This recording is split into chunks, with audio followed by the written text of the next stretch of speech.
Last year, I only played 12 games. Well, I only completed 12 games because all of my other gaming time was spent playing gacha games, live service games, and games that never end like Honkai Star Rail, Uma Musume, and Marvel Rivals. So this year I made it one of my New Year's resolutions to complete, not just play, but complete 50 games this year. And truth be told, I've already played more than 50, but I haven't completed 50. I've completed about 40-ish, but I have played like 60-something games, not counting that one time I did like a random retro game roulette, which was very, very fun, but I don't count any of those as games that I've played this year because I didn't really play all of them. I just gave them a little taste test, right? So I figured why not rate all of the games that I have played so far this year as of the end of June 2026, and I'll do another one at the end of the year with all of the games. I'm including about 60 games on this list, and we've got several categories. We have the ones that I am currently playing, aka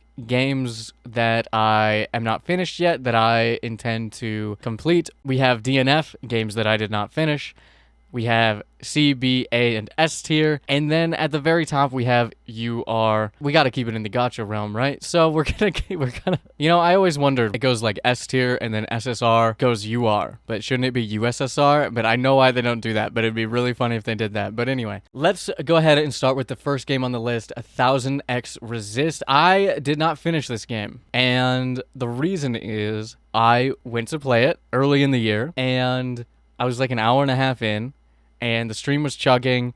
There was like a storm or something, and then lightning struck, and the power went out, and I just never finished the game. Now, is this a bad game? No, I don't think it is. I didn't get that far into it, but what I did experience was interesting. Very, very interesting. There was some sort of cybernetic mystery happening that I was really interested in seeing unfold, and we had just kind of gotten into the gameplay, but I wasn't allowed to like continue it, and then I didn't feel like continuing it after that. So who knows, maybe we'll play that again in the future. I kind of really want to. It's a really, like I said, it's just a very interesting title in game, and I've heard good things from people who have completed it, and it's not very long. I just have not gone back to it, although I wish that I could. Kind of in the same vein, Death Owl. Death Owl is a strategy RPG deck builder marketed as like a Souls-like TRPG, SRPG deck building thing based on, I believe, Scandinavian/Slavic mythology. It's really interesting. It's really fun. I was enjoying my time with it. I only played it for a few hours, and I never picked it back up, and I'm honestly not really sure why. I think I was just distracted by some other games that were coming out at the time, and I didn't end up playing it ever again, although it is like right up my alley. I love strategy games, I love RPGs, and I love strategy RPGs, tactical games. Games like Fire Emblem and XCOM and Marvel Midnight Suns are some of my favorite games of all time, so this is definitely like right up my alley. I love a roguelike, I love a story-based game, I love a mythology game, I love something with a little depth to it. For some reason, it just didn't grab me enough within the first couple of hours that I just never continued it. But I think about it frequently, so I can't say that I'll ever finish it or that I'll ever come back to it, but I do think about it, and I think that counts for something. Moving on to this first little one down here. I recently played Adorable Adventures off stream. It is a cute little game where you play as a pig, or a boar, I guess, a little baby boar, who has to reunite your family, and you do so by following scents around, and like eliminating scents and cataloging scents, and reuniting with your brothers and sisters and your mom, and it's this very...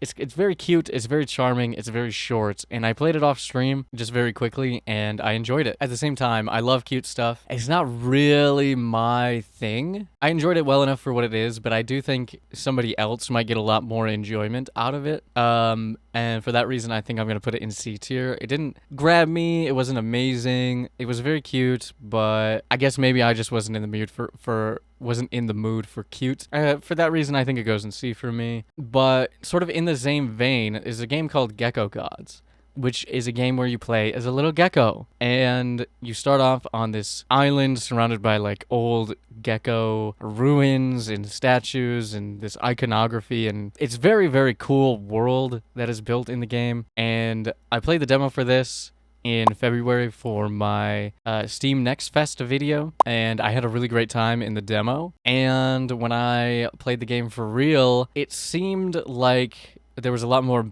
bugs present than there were in the demo, and I don't mean the little bugs that you could go running around and eating, which you definitely could do, but there's just some odd glitches. There was one area where on one of the other islands after the initial one, you get this little boat and you go sailing, and you can sort of do them in whatever order you would like up until the last one. You solve puzzles and you unlock new colors and patterns and get to interact with these like birds who are like the servants of civilization or whatever.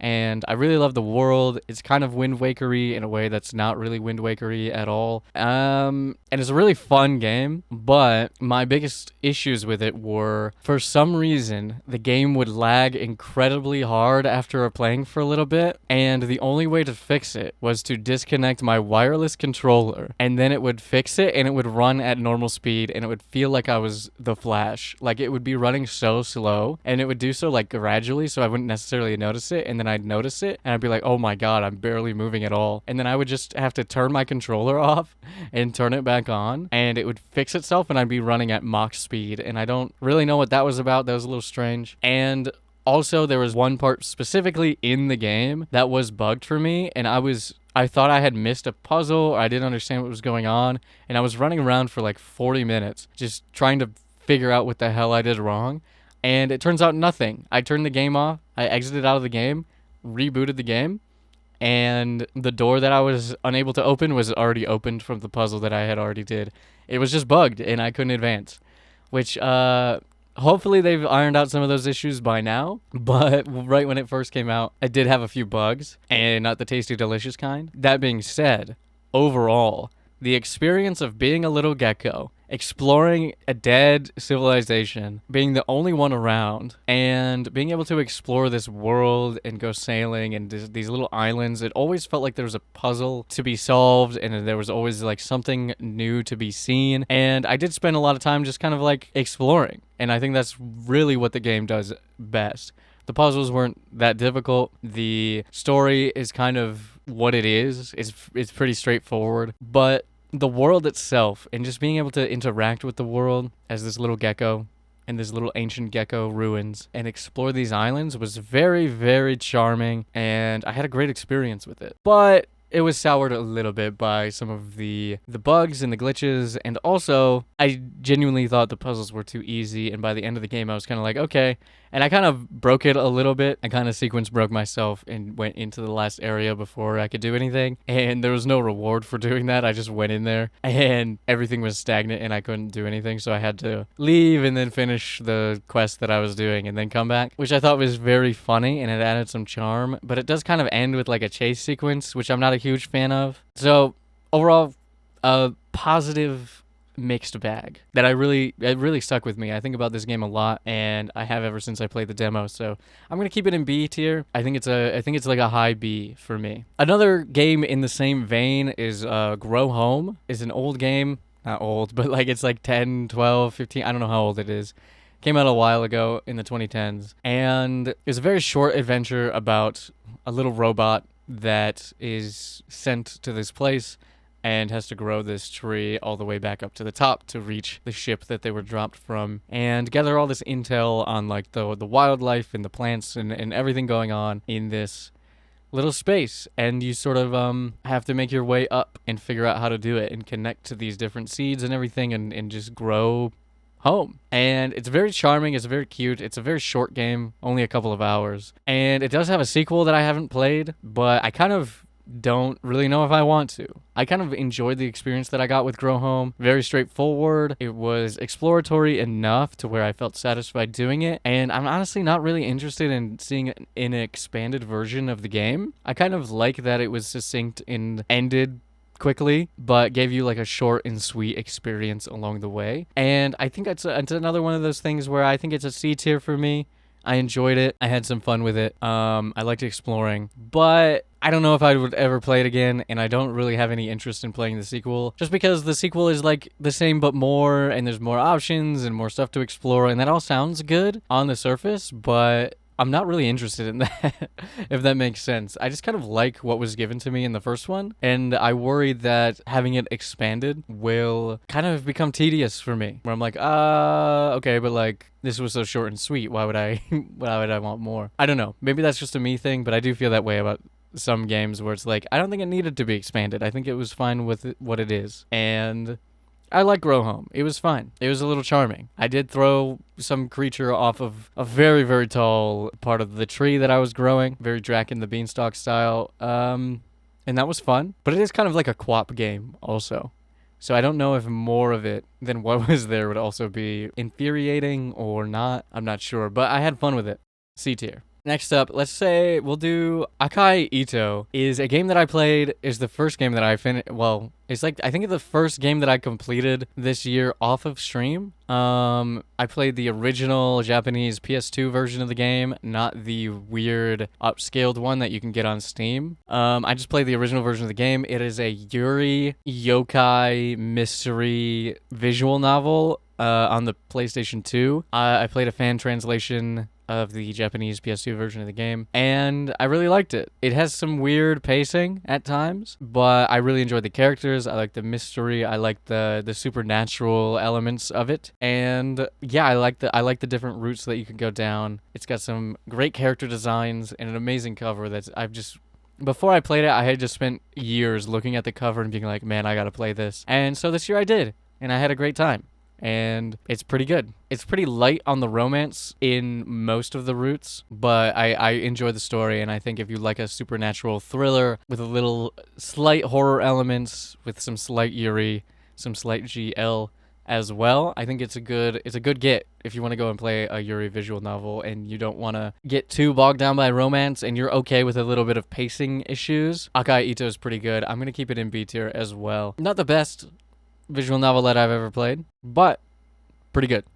Pretty good. B tier. I guess let's get all the animal ones out of the way. Let's also get Herdling in here. Herdling is also a short game where you herd a bunch of these spirit creatures. They're like cow, goats, I forget what they're called in the game, but they're these monsters that show up in the real world, and you gain the ability early on to shepherd them, and your goal is to get them back to where they're supposed to be. And so you start off in the city, in like an alleyway, in like an inner city park, and it's kind of this post-apocalyptic vibe, and you make your way out of the city through the fields and through the mountains and through the snow and the weather, and it's very cool. It's very fun.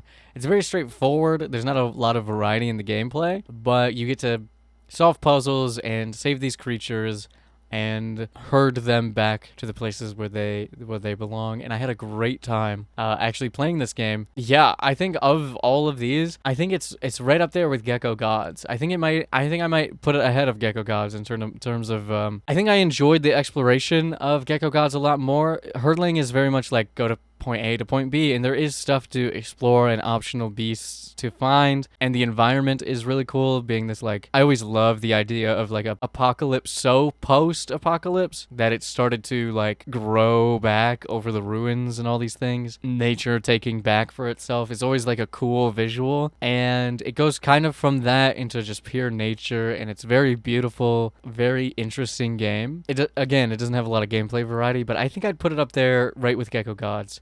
And it had a lot less frustration. There was no bugs, no glitches, no anything like that for me for the most part. And overall, it was just very cute, and you get to interact with all these creatures that you're herding. Not herding, shepherding. Herding, not hurting. And it's really fun. Again, another short 3-ish hours experience. I think I played it a little bit longer because I was doing some optional stuff, but quick, beautiful, fun little game. I'm realizing now that I played a lot of these, like, three. I played a lot of these like animal games this year, and they're all pretty good. So if you like that and you're looking for a short experience, I think you can't go wrong with any of these three.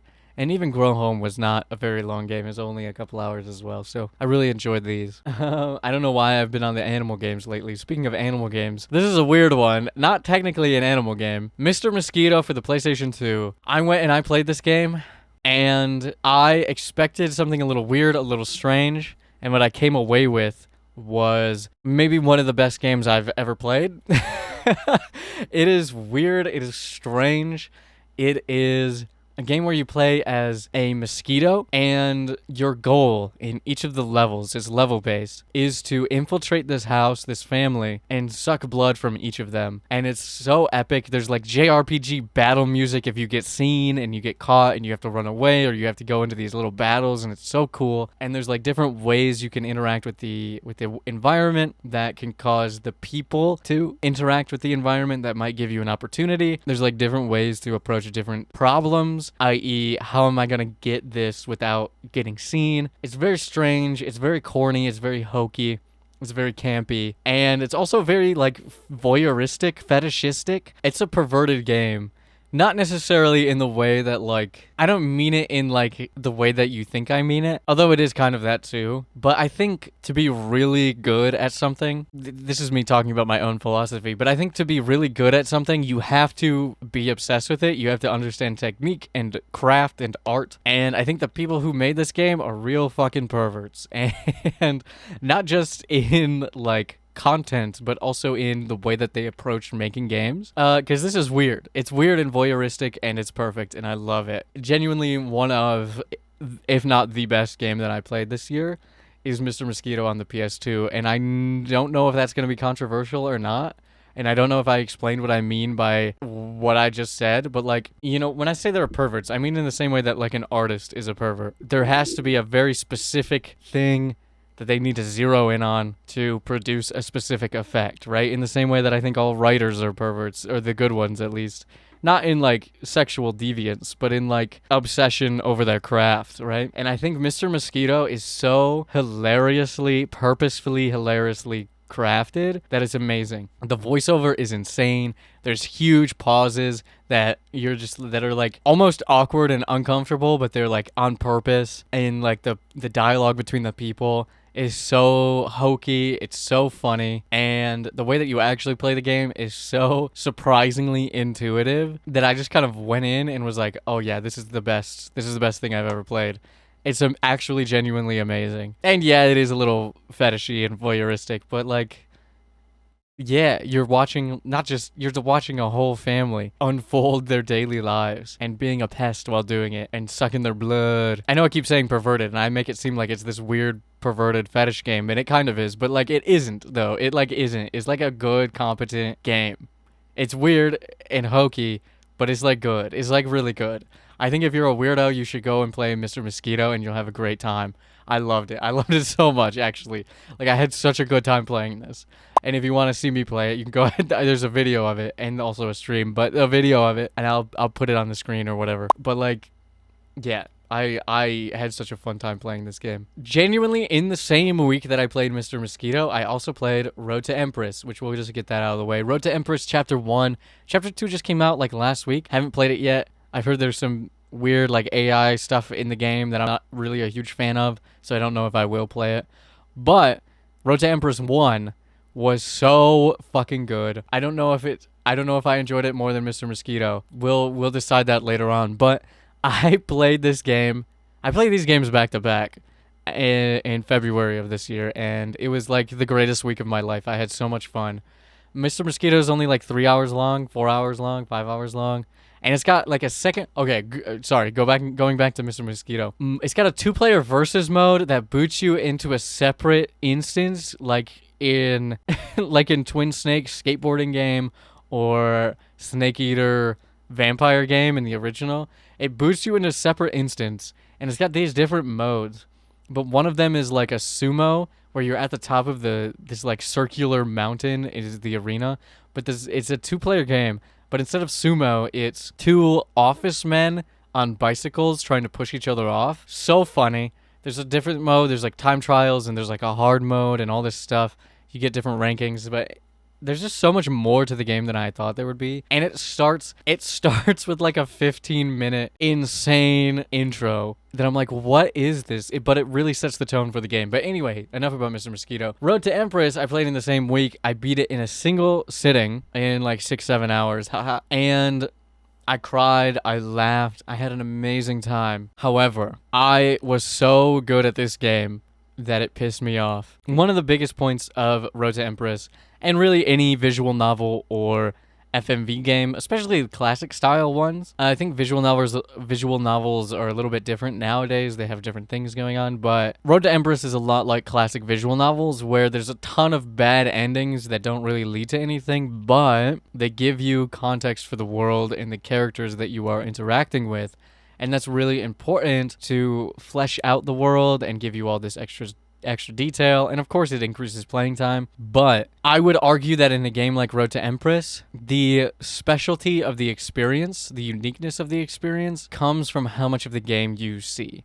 So by failing in the game, by drinking poison soup or making a stupid decision, getting like manipulated by an evil lesbian nun or whatever, leading to a bad end, is actually the point of the game, is to mess up, to fail, and then see so much more of the world in the game that is within, and get to experience like the comedic endings, like the soccer one, or have some secret revealed to you about a side character that you wouldn't have known if you didn't fail. That adds sort of depth to the story and the characters, and also helps you progress, is really important. I didn't get to experience any of that, and all those endings that I just mentioned were like real, but I didn't get to experience any of them myself. I only heard about them after I played the game. Because I was so fucking good at this game, I beat the game. I did not die a single time. I died one time, and I knew I would die, but I had to try anyway. And so when I beat the game, it said you performed better than 99.99% of all players on the server,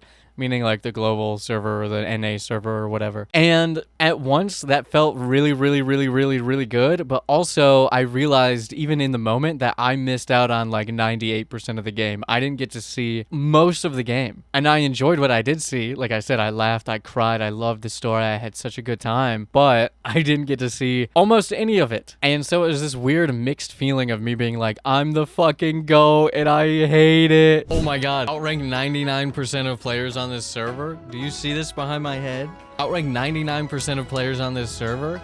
I've outranked 99% of players on this server. I've had the greatest first run of all time of this game that you could probably possibly have. And yet, what do I get for it? Separated from Jijin with no Yuri ending in sight. And then Jijin, I was saying, and then she came for me and I didn't get to pick her.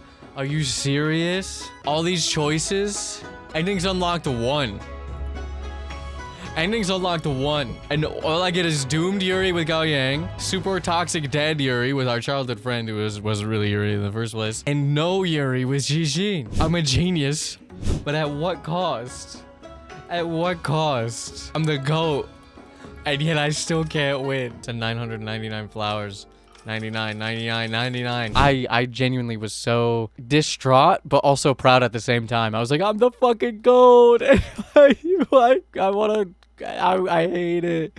I was like, I'm the fucking GOAT, and I'm so good at this game, and it sucks that I'm good at this game. Right? So I had a lot of complex feelings about the nature of gaming and playing a game like this while playing the game like this and being really good at the game like this, but also not getting to actually get like the normal experience of the game like this because I was too good at it. I was stressing out trying to make the perfect decision every single time, and I did, and it got me through to the end of the game, but it also made it so that I genuinely didn't experience like almost any of the game, which I think is telling of how good of a game it actually was, that I still had this huge emotional roller coaster and emotional resonance with the game, despite not having all of the context or any of that any of the things surrounding it that you would get through the bad endings and stuff like that. So really good game, really amazing game that I think is right up there, top games that I've played this year. I would recommend at least chapter 1 to anybody. There's no AI in it from what I know, from what I understand. But I would recommend not playing it the way that I did and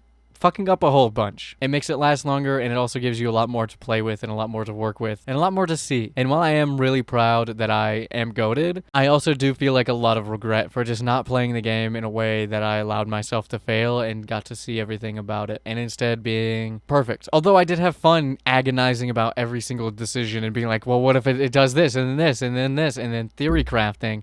And I don't know if any of those theories were correct because I picked the right answer every time. But it sounds like I'm gloating, I'm sure, but like I wanted to experience more. And for me, because I had such a good time with the way that I did experience it, I kind of don't want to go back and fail a whole bunch because I stressed myself out so much not failing. Am I a perfectionist? Should I go see a therapist? Probably. But either way, Road to Empress Chapter 1, ultra rare, top game. One of my top games of the year. Another game that I played that I really enjoyed was Crow Country. I had not played really any horror games before in my life. I played genuinely no horror games. I also didn't watch people play horror games growing up. I did not watch, all the Amnesia or Slender Man or whatever playthroughs in the 2010s. I just didn't watch them. And it's not to say that I don't love horror. I grew up reading horror novels that I probably shouldn't have been reading. I grew up watching horror shows and movies that I definitely shouldn't have been watching. But when it came to video games, I just never interacted with them or experienced them. And so a couple of years ago in 2024, I played Resident Evil 1. I tried to play Resident Evil 1. I played it for like a second. But I really played Still Wakes the Deep. Was basically my first horror game after an hour of Resident Evil 1. And last year I played Resident Evil. I guess I also played Bramble the Mountain King in 2023, but like that is kind of a spooky game. But I didn't really play any games, and I didn't play any horror games in 2025. But this year I was like determined. I was like, oh, I'm gonna play some more horror games. So this year I did play some more horror games, and Crow Country I really enjoyed. Again, survival horror type, Resident Evil type, and I really love the vibe. The like pseudo, not PS1 graphics, but like inspired by kind of that era. Was really charming. The enemies were weird. The mystery was interesting. The other characters were really interesting. And the whole like overall mystery was really fun. I really liked the idea of this like, is it Eldritch? What's going on? Is anybody really who they say they are? What is the point of all this? Coming across these like weird puzzles and these like weird notes left behind and trying to piece together what is actually going on. And it's very simple. It's a pretty easy game, but I loved it. I had a great time with it. I think it was super fun. And I don't know, I just really like the atmosphere. I like the vibes. The idea of exploring this like abandoned theme park was really cool. And just getting along with these characters and like seeing what was up. And also it was just kind of dark, Like there's a torture room and there's these weird stuff going on in the haunted area, but then there's also this unfinished area that you can't even like interact with, but it's unfinished. And it's like, oh, they were expanding, and oh, there's all the you run into these characters around, and like, are they gonna be okay? And what are my decisions really affecting? And like, what's this optional thing I just did? And it's just weird.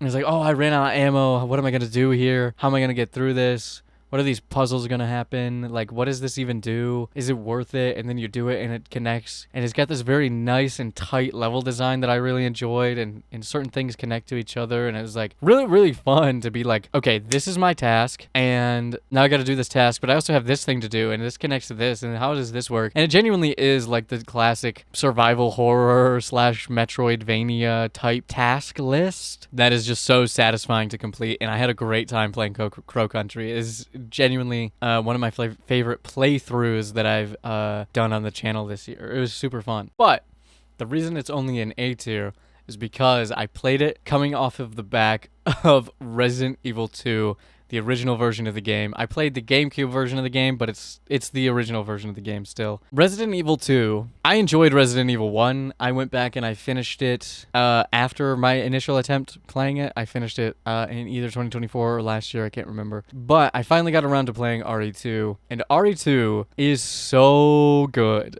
It's genuinely so good. I don't even know where to begin with RE2. It might be one of the best video games ever made, but I have yet to play the original RE3.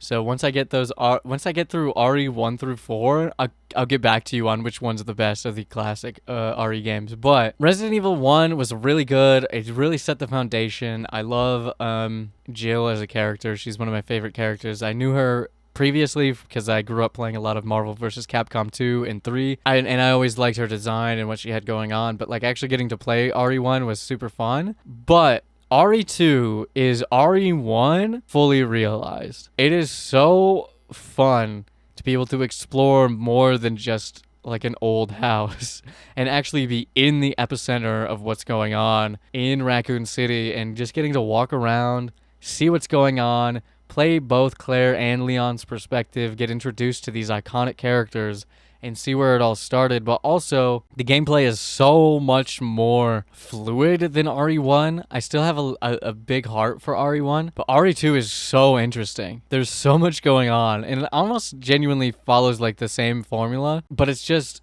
one of those rare cases where I said earlier where I'm not sure every game needs to be expanded upon in certain ways in a sequel, because I think it's like overwhelming or unnecessary. It's extraneous in some ways. Sometimes they add things that make it actually like contradictory to what I liked about the original experience. But RE2 is the opposite of that, where everything that they expanded upon felt so good. The gameplay felt so good. The story was really interesting, and being able to see it from both characters' perspectives. I did Claire A, Leon B, because I felt like that was, from what I had researched, I think that's like the more canon version of the story, and I just really wanted to play with Claire first and then Leon.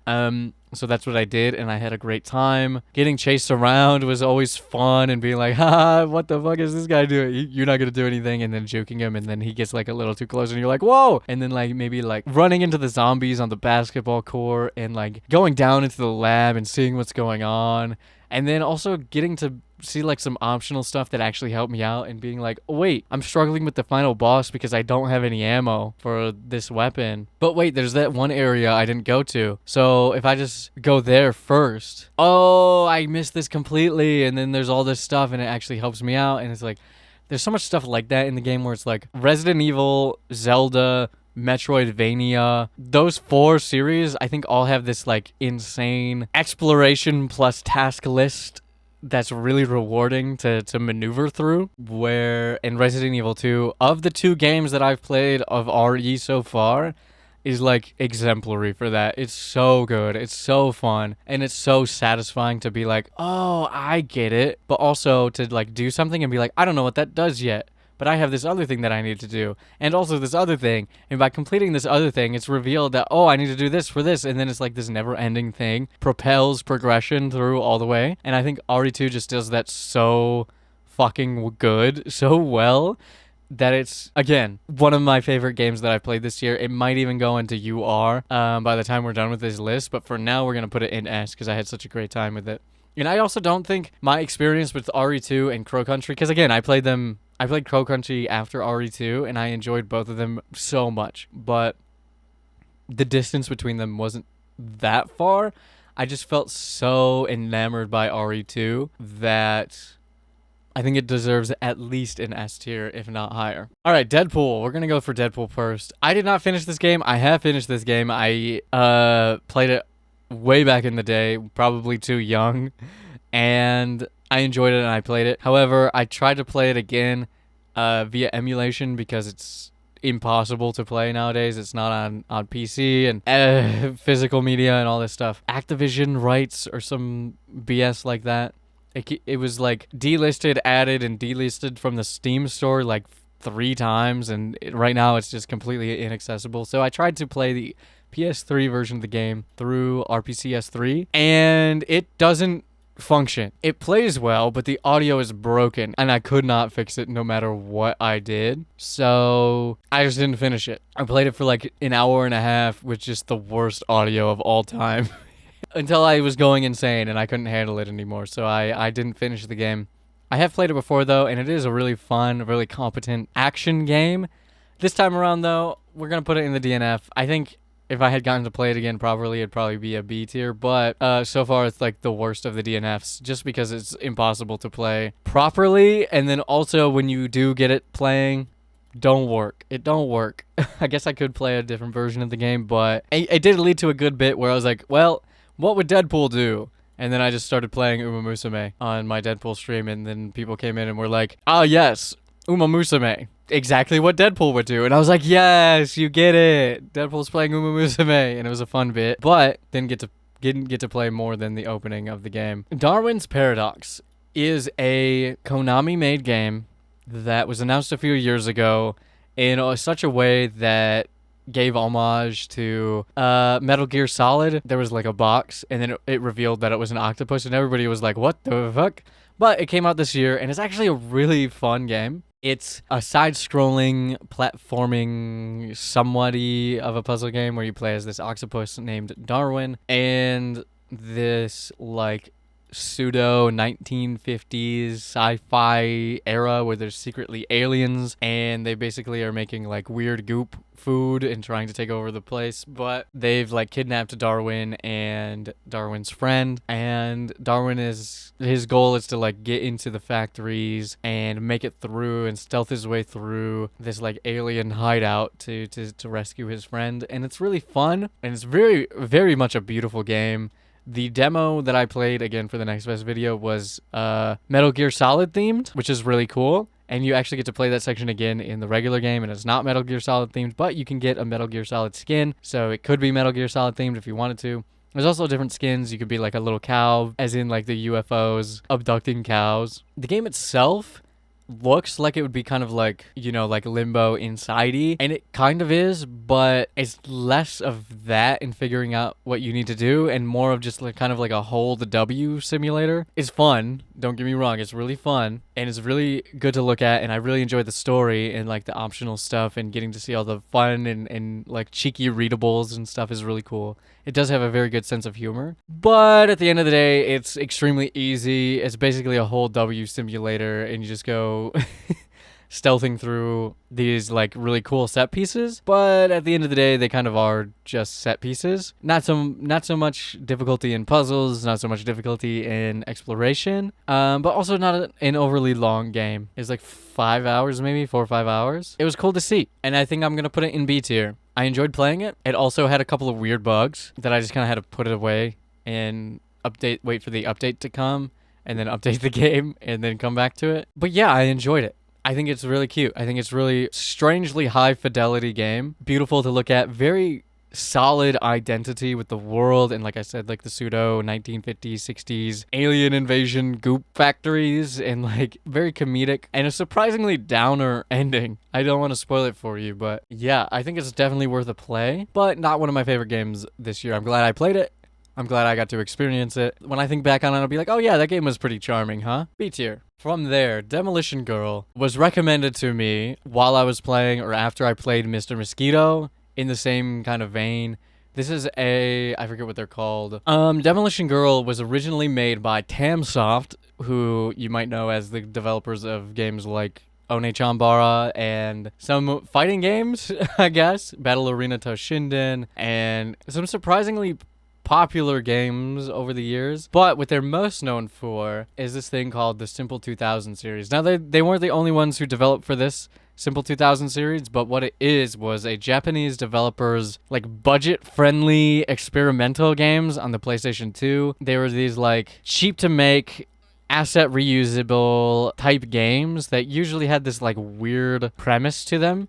So Tamsoft also made the One-Chanbara series, like I mentioned, and those started as a Simple 2000 series games and then became like real-ass video games. Emphasis on the ass, if you know that series. And there were some other ones as well, but the ones that are like most popular are, again, like these weird, like erotic-y, but not erotic, experimental gameplay type games. And one of them is Demolition Girl. And Demolition Girl is a game where you play as like a fighter plane, because the gravure idol, I think her name is Riho, and she comes across an alien while out on a shoot on the beach, and she gets gigantified and she turns into this giantess that is just like kind of wandering around, and she means well, but she's destroying shit. So you gotta get into a helicopter, or I think you can also be a plane, like you can unlock it something else, and stop her from doing destruction across the land of Japan. You gotta like scan her, and again, similar to Mr. Mosquito, it's kind of got that voyeuristic feel to it. However,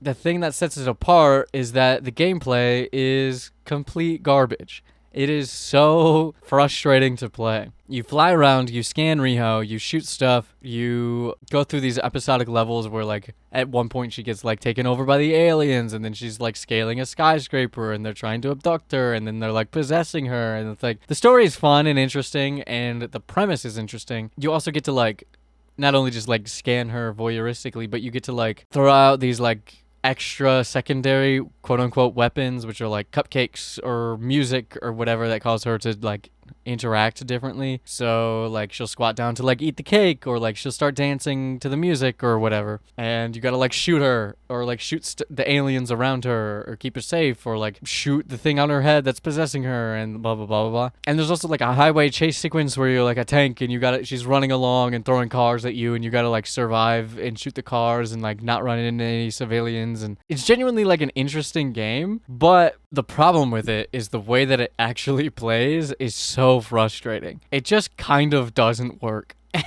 And I did beat the game, and there are definitely pros to the game, especially the music. The music is surprisingly good, and also the presentation of the game is surprisingly like almost Persona-esque, almost Persona 5-esque. There are a couple tracks, and the way that like the menu system, the episode select system is like presented to you, I'm like, am I playing Persona 5 right now, but in like 2001 or whenever this game came out? I was like, what the fuck? Before modern Persona, this Demolition Girl? Did they get inspired by Demolition Girl? No, the answer is probably not. But it's got this really surprisingly solid graphic design and presentation to it. The game looks better than I thought it would, especially Riho, because she's like the focus of the game. But the control scheme sucks. Actually doing things suck. Like the aiming sucks, the moving sucks, the collision system sucks. Like it just sucks. In terms of like the actual gameplay. Everything else about it is really interesting and fun and works really well for what it is. Actually playing it is bad. I think it might be the worst game I've played this year in terms of gameplay mechanics. However, again, like I said, it's got a lot of other things going for it, but like midway through the game, and it's not a very long game. These Simple 2000 games are meant to be like, some of them are only 30 minutes long, some of them are like 2 hours long. This one's kind of in the middle, but most of that is due to, the frustrating gameplay kind of holding it back from progression and being like, oh, I gotta figure out how to do this within the confines of these shitty-ass controls to move on. And it's got a lot of stuff going for it, but it doesn't hit in the way that a real full game like Mr. Mosquito does. It kind of doesn't hit at all for me, and I do think maybe it's like the worst game that I've played this year. Not in any aspect other than my hands on the controller actually trying to play the game. Everything else about it is actually pretty solid. If not good, if not entertaining, if not interesting. But the mechanics of the game are so bad that like halfway through the game, I was like, I'm not even having fun being a voyeur anymore. I'm just pissed off that I have to play this to completion. Which is not what you want from your weird fetishy giantess game. Although I will say that the stream is still worth watching. It is actually really, I think, a funny stream. And at the end, I just ended up somehow on the Giantess wiki reading about Giantess lore and like getting into this weird discovery of like a whole fetish wiki that I think is hilarious to experience, because I'm like, I just kind of stumbled into it. I was like, wait a second, what is this? And then I went and started reading about the history of Giantess, which is definitely informative, and I'm glad I got to experience that as well. So maybe the worst game that I've played this year, and it still wasn't a bad game, and it gave me some hilarious moments. I definitely recommend going and watching the stream if you want to see what I'm talking about in full. But like, holy cow. While we're here, let's get some more DNFs out of the way. Don't Stop Girly Pop, I tried to play on stream, but I was already having a bad day. I played for like an hour or maybe 2 hours, and I just wasn't feeling it, and I deleted the VOD because I really was not into the stream at all. I was not being entertaining. I was not having fun, and it really didn't have anything to do with the game. I just went into it already in a bad mood, and then I found some minorly frustrating things about the game, and I was like, okay, whatever. I'm done.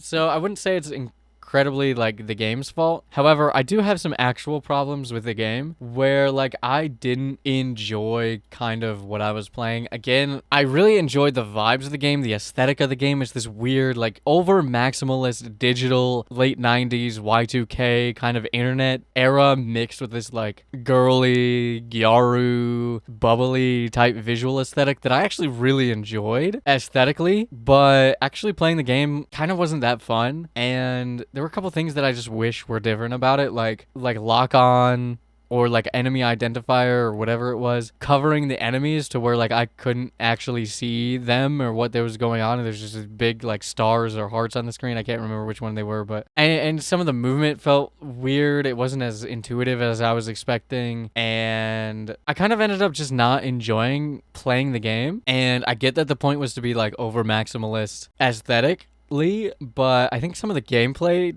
mechanic decisions, by leaning into that, actually make it less fun, if that makes sense. I think they maybe either could have leaned into it way harder with some of the mechanics or way less with some of the mechanics. And I think they tried to do that, but I think they maybe missed the mark a little bit in terms of like actually playing the game. That being said, again, aesthetically, visually, iconic.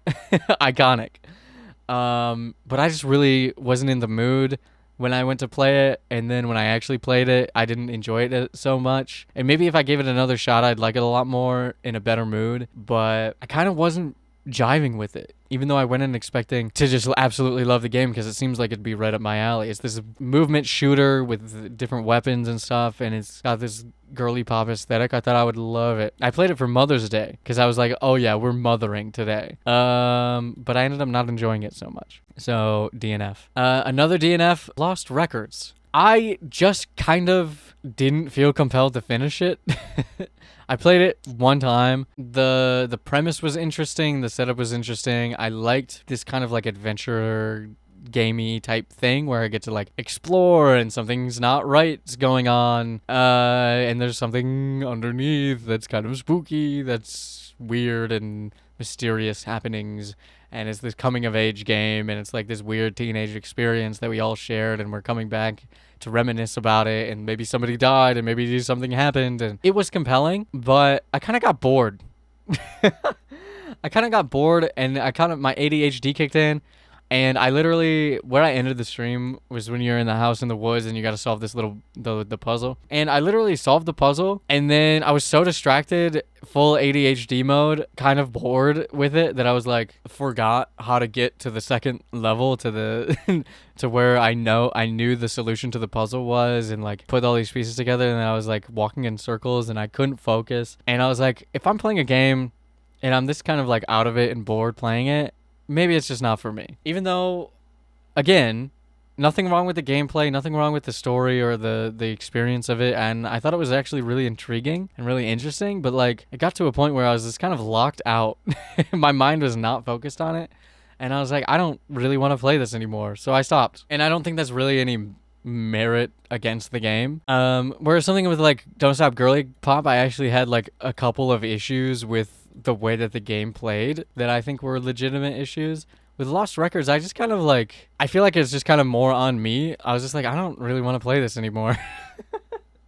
I don't really want to do this, which is a shame because I actually do think it had something interesting going for it. I was just like, whatever. And so I didn't play anymore. I'm not saying I would never go back and play it again, but I also am not inspired to play it at all. I think there's other things on this list that I would rather play. Another, I think the last did not finish. Oh, well, not the last, but another did not finish on here is Fatal Frame. Again, like I mentioned, I was gonna play more horror games, and I figured why not go back and play the original Fatal Frame.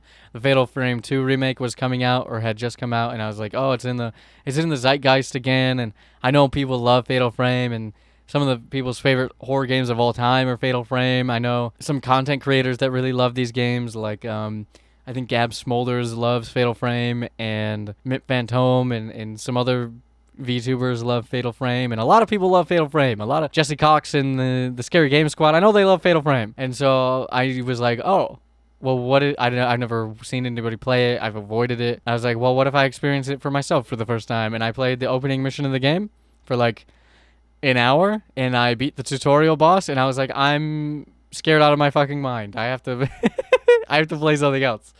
And here's the thing. I could tell just from playing that first section of the game that there would come a point where it's not scary and it's more like me doing tasks. I mean, like, I got to get in this and the ghosts of the obstacles, and I got to take the pictures and do this and do these little photography battles, and I got to get to point A for point B, and here are my obstacles, and it's going to become tedious. And I could already tell in the just the opening segment of the game that like there's a formula here that I can get acclimated to, and that will take most of the scare away, and then it'll be like a really interesting horror game. However, I was so creeped out, home alone, in the evening, playing the opening portion of Fatal Frame 1, that I was just like, I'm anxious playing this game. I'm so tense, I'm so anxious. Not scared per se, but just like so jittery that I was like, Yeah, I'm scared. Fuck it. I'm horrified. Because again, I actually really love horror in other mediums, but I haven't experienced too much of horror in video games, right? This is really my first foray into horror. I've only played one, two, three, I'll say six, maybe seven horror games, and maybe a couple of other games on this list could count as horror that I didn't put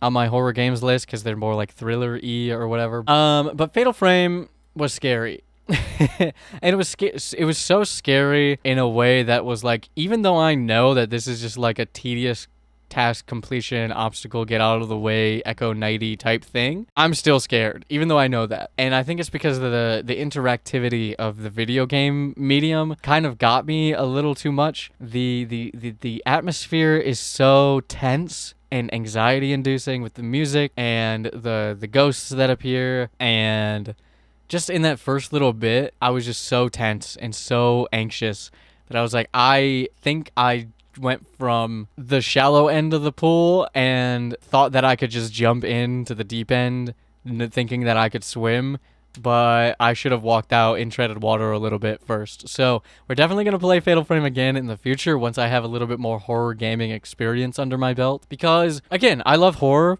I'm not usually scared by horror. It doesn't perturb me or anything. But just the tension of the beginning of Fatal Frame 1 was like, oh, I'm getting the heebie-jeebies. And I gotta come back to this when I've conquered the things that I know and love about horror as a genre and sort of acclimate to the interactivity of doing those things in a video game, as compared to like a book or a movie where I'm experiencing it, but I'm not interacting with it, whereas a video game is interactive. And that adds a whole nother dimension to it where I'm like, oh yeah, horror games are fucking cool. But I gotta come back to Fatal Frame because I gotta like acclimate those two things in my brain and in my body and get used to playing horror games that are like for real horror games. So yeah, we're definitely gonna play Fatal Frame. I know I'm gonna love it when I play it for real, but probably not this year. We'll try again next year. If I had gotten further into it, I would have enjoyed it a lot more. That being said, I noped out of Fatal Frame and I went and I played Formless Star. And Formless Star is an itch.io game. It's almost like a creature collector where you're like these aliens that drop down on a planet that changes every day, and you have all these different tile sets, and you get to meet a lot of different creatures. Kind of like a Pokédex, you're going around and interacting with creatures and seeing what they are and how they interact with the world, and you do so on this like randomly generated tile set that resets every time you go back to your ship. And you're there with a couple of other characters who are there with you, who have their own storylines going on, their own personalities. It is genuinely a beautiful game about exploration, not just physical like in-gamey exploration, but exploration of ideas and art, and the way the central message of it and the theming of it is like really inspiring. It's really like go and experience some stuff and then make some stuff and create some stuff that you can create, that only you can create, and share it and be vulnerable and make art. And it's really just like a beautiful game. I think it's an S-tier game. And I don't know if people would really agree with me on that. It's really, at the end of the day, not much of a video game, but more of like an art piece that you can kind of play. And I loved it. I think it was great. It's a short experience. I noped out of Fatal Frame. I went and played Formless Star, and when I was done playing Formless Star, I started reading Warrior Cat's River Star's Home. Is that what it's called? On stream. I think Formless Star is a really good experience if you care at all, especially in this climate of like AI generated whatever the fuck. I think you should go and play a game that inspires you to humanity and to creation and to exploration and imperfection and the things that really matter about humanity and creativity, I think are really exemplified by this game. And I think you should go play it if you're at all interested in having an experience, a short experience that lets you see a bunch of weird creatures and come to terms with reality by escaping it and being a little creative. Good game. Good game.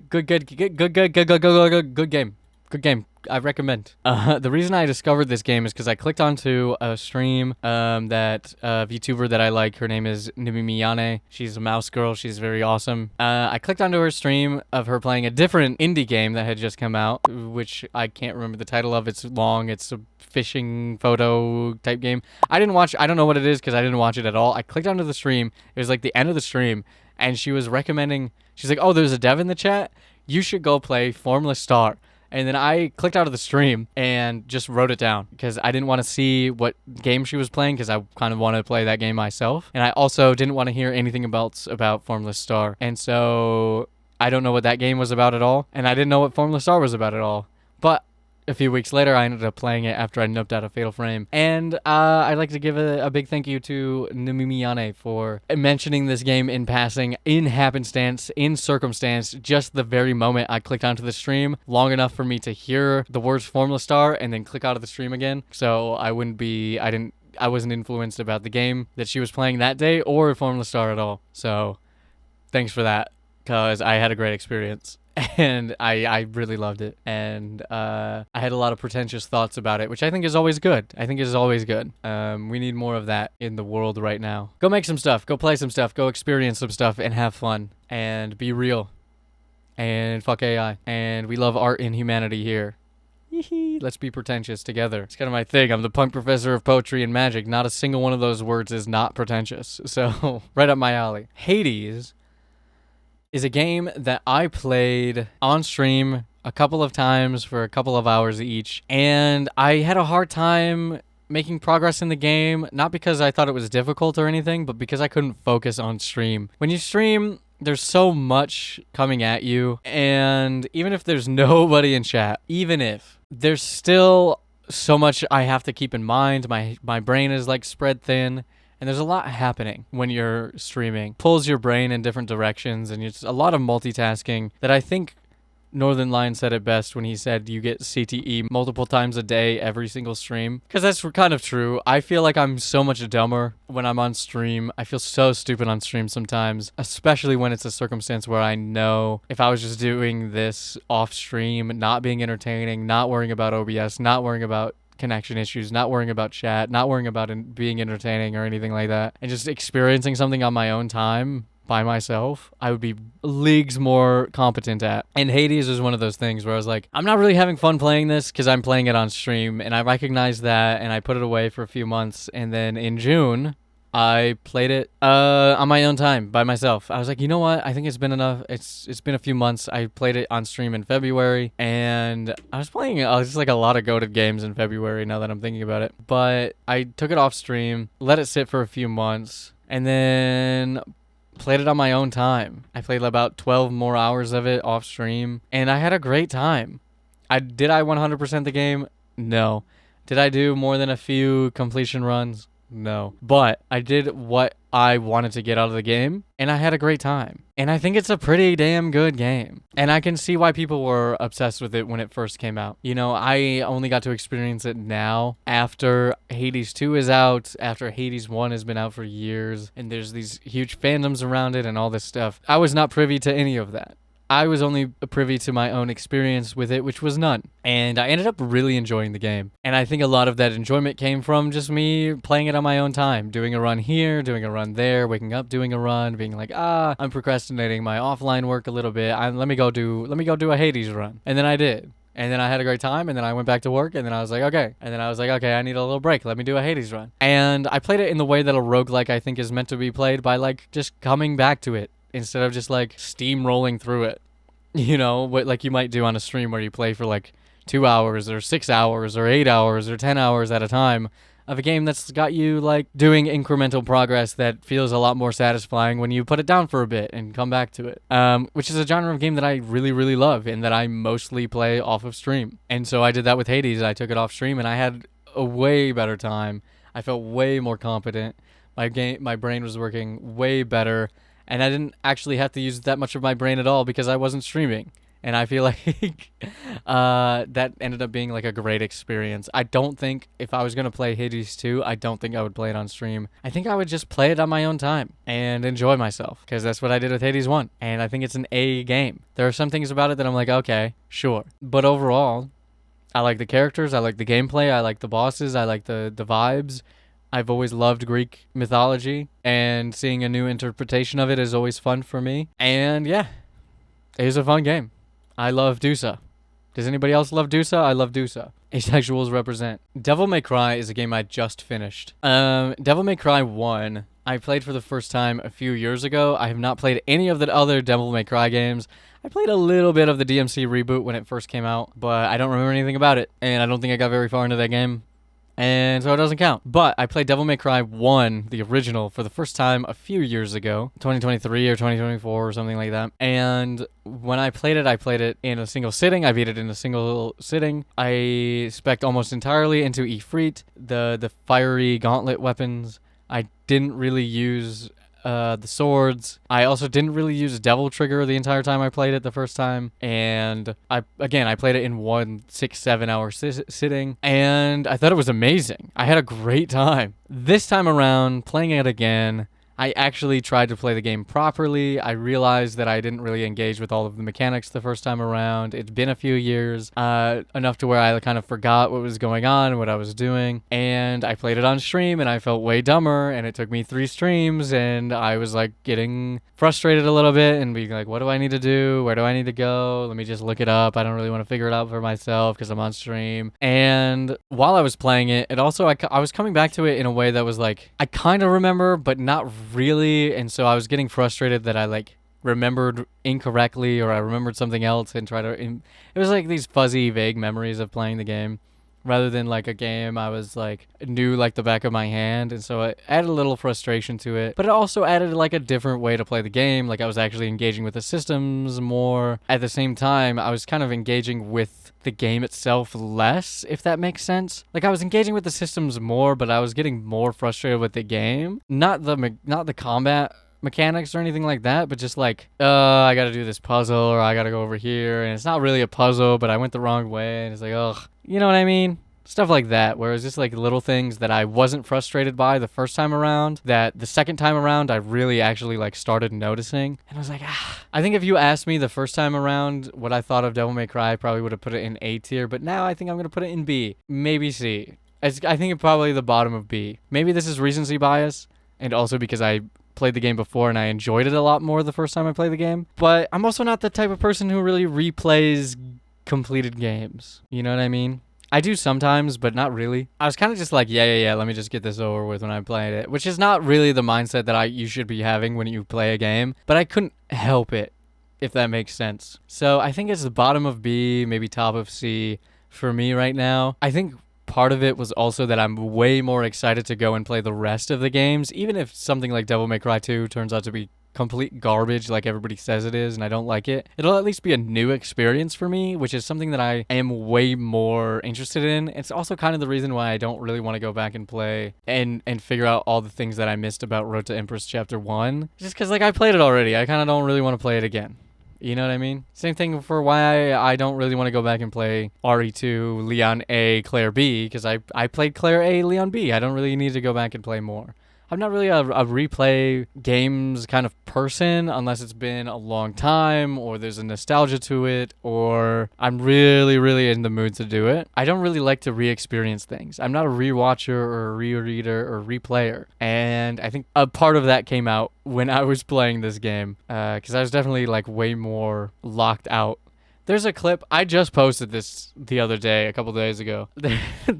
There's a big emotional moment towards the end, and I'm just like, whoa. LaMelo Ball just got traded. Like, I was locked out, you know? Like, I was locked out. Gotcha, sweet toots. Why did you save me? Dante, why did you save my life?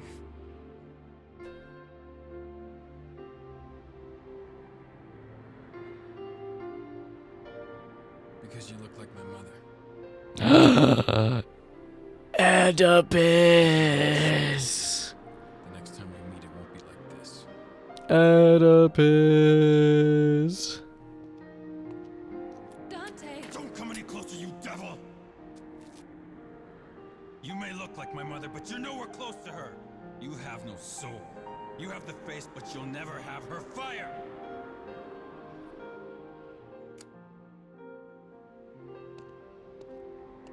Wow.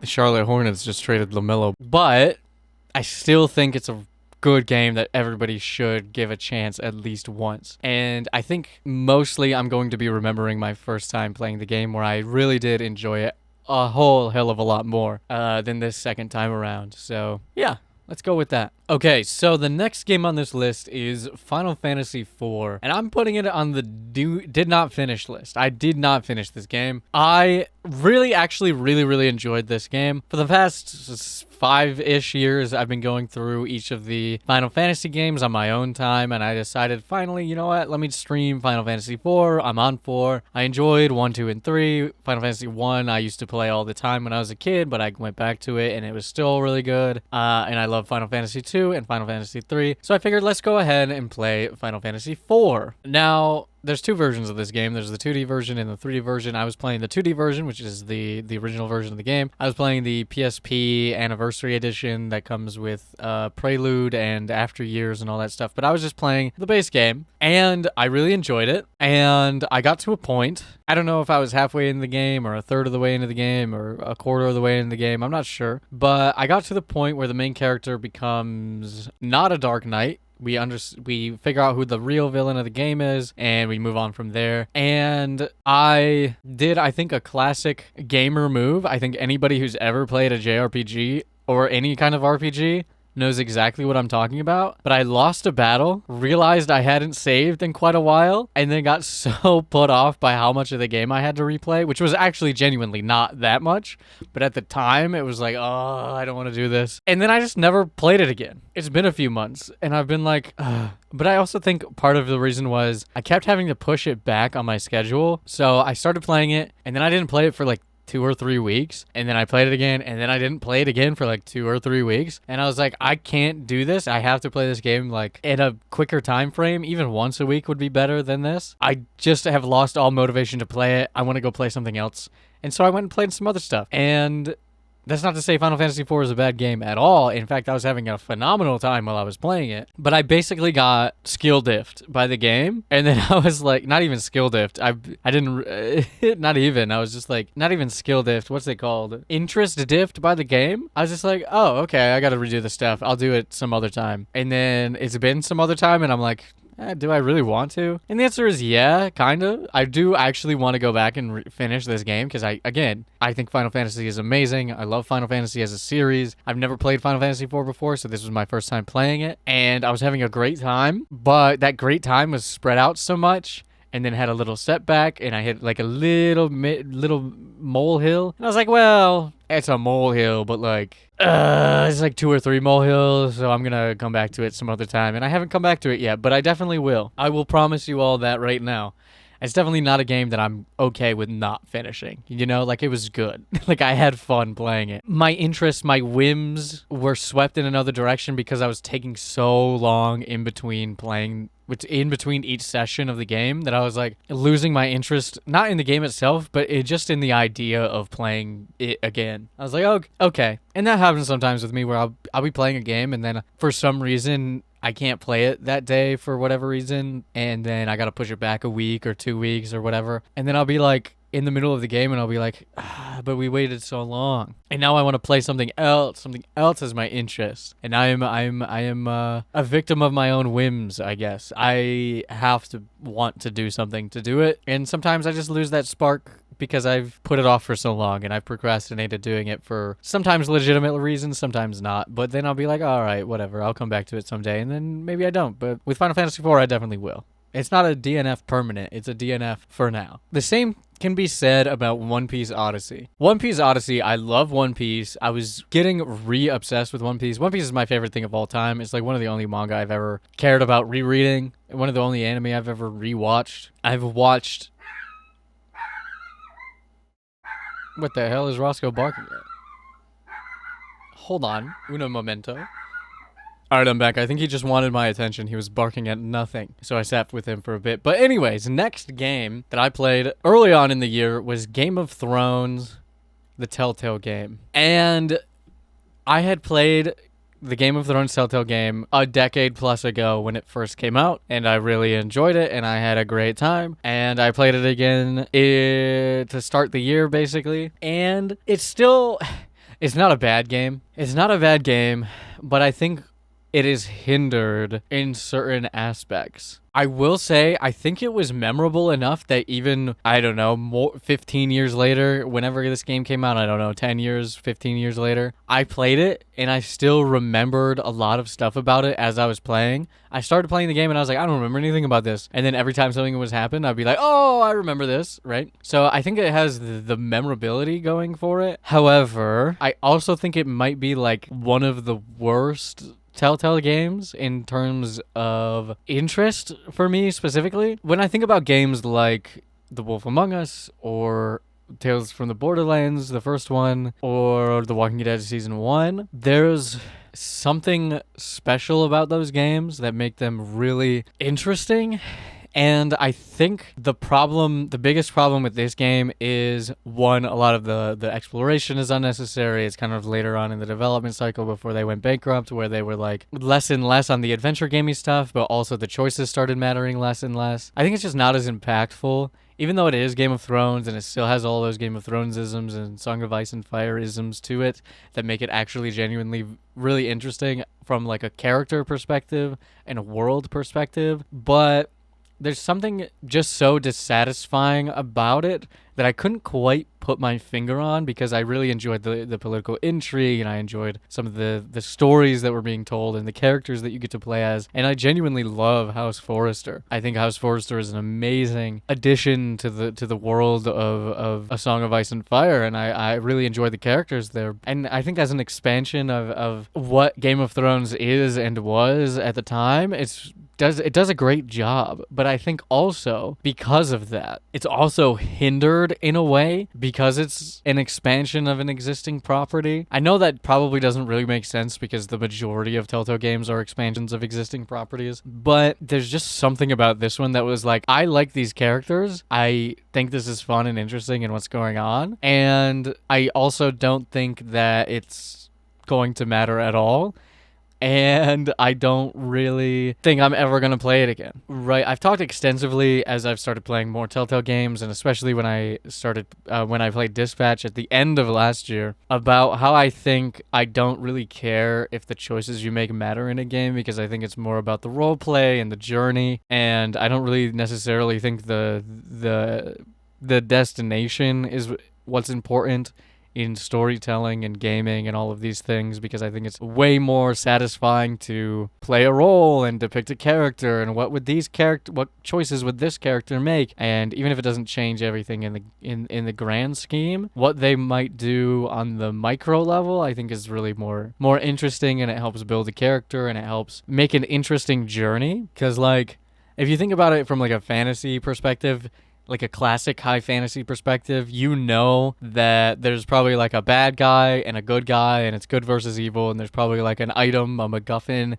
that they need to go find in order to get rid of the bad guy, and that's great, and the heroes win at the end. And that's like every story in fantasy in the mid to late 1900s and early 2000s somewhat. And that's fine, because it's not really about those narrative beats as much as it is how these specific characters get to, from, and around, and all of the context from these characters, and how they go through this journey, and how they hit those story beats, and what the journey is, rather than the destination. And I think that's true of games like Telltale games, or Dispatch, and whatever else that studio has cooking up. I know they're working on the Critical Role game, probably another season of probably Dispatch 2 and whatever. For some reason, I just kind of don't care about anything that's happening in the Game of Thrones Telltale game, even though I think the journey is interesting and I enjoyed playing it. I still, at the same time, was not invested in it at all. Maybe it's because I've played it already and I kind of knew what was going on, and so I didn't feel as invested in it, and there's maybe a layer of separation there. But in most cases, I'll be like, oh, the journey is what's important because it's where we spend most of our time and it's how we interact and blah blah blah blah blah blah blah blah. That being said, I still think positively of like the Foresters and the characters, and some of the stuff that's going on, and the world is cool, and I like the additions, and maybe it's also a little bit of disappointment that there's never going to be a season 2 of the game. But overall, it's not even that it's forgettable, because I clearly remembered it from over a decade ago when I played it the first time. But at the same time, I kind of don't. I think Demolition Girl is actually a better game. Not in terms of polish, not in terms of gameplay or story or anything like that. But at least Demolition Girl like made me feel something along the journey, even if it was frustration. Game of Thrones, I kind of just played it and was like, okay. And I do think maybe some of that was because I've played it before. Kind of in the same vein as Devil May Cry, but I know for a fact that if I went back and I played Wolf Among Us right now, which is a game I've played before, I would have a much better time. And if I went back and I played Tales from the Borderlands, which is a game that I've played before, and I played it again, I would have a much better time. So there's just something specifically, uniquely about the Game of Thrones Telltale game that I don't really know how to put my finger on. That didn't really make me feel anything. Even though there's so much that I do actually like about it, and very, very little that I dislike about it, I think the sum of its parts doesn't really amount to much of anything. And it all kind of feels worthless in the end because there's no season 2 and there's no more whatever. And then they went like out of business and they were like, oh, there's a season 2 coming, and then there's never a season 2 coming and all that stuff. There's not much to care. There's not really no reason to care about this game, especially since it's mostly kind of a rehash of the Starks from the first book.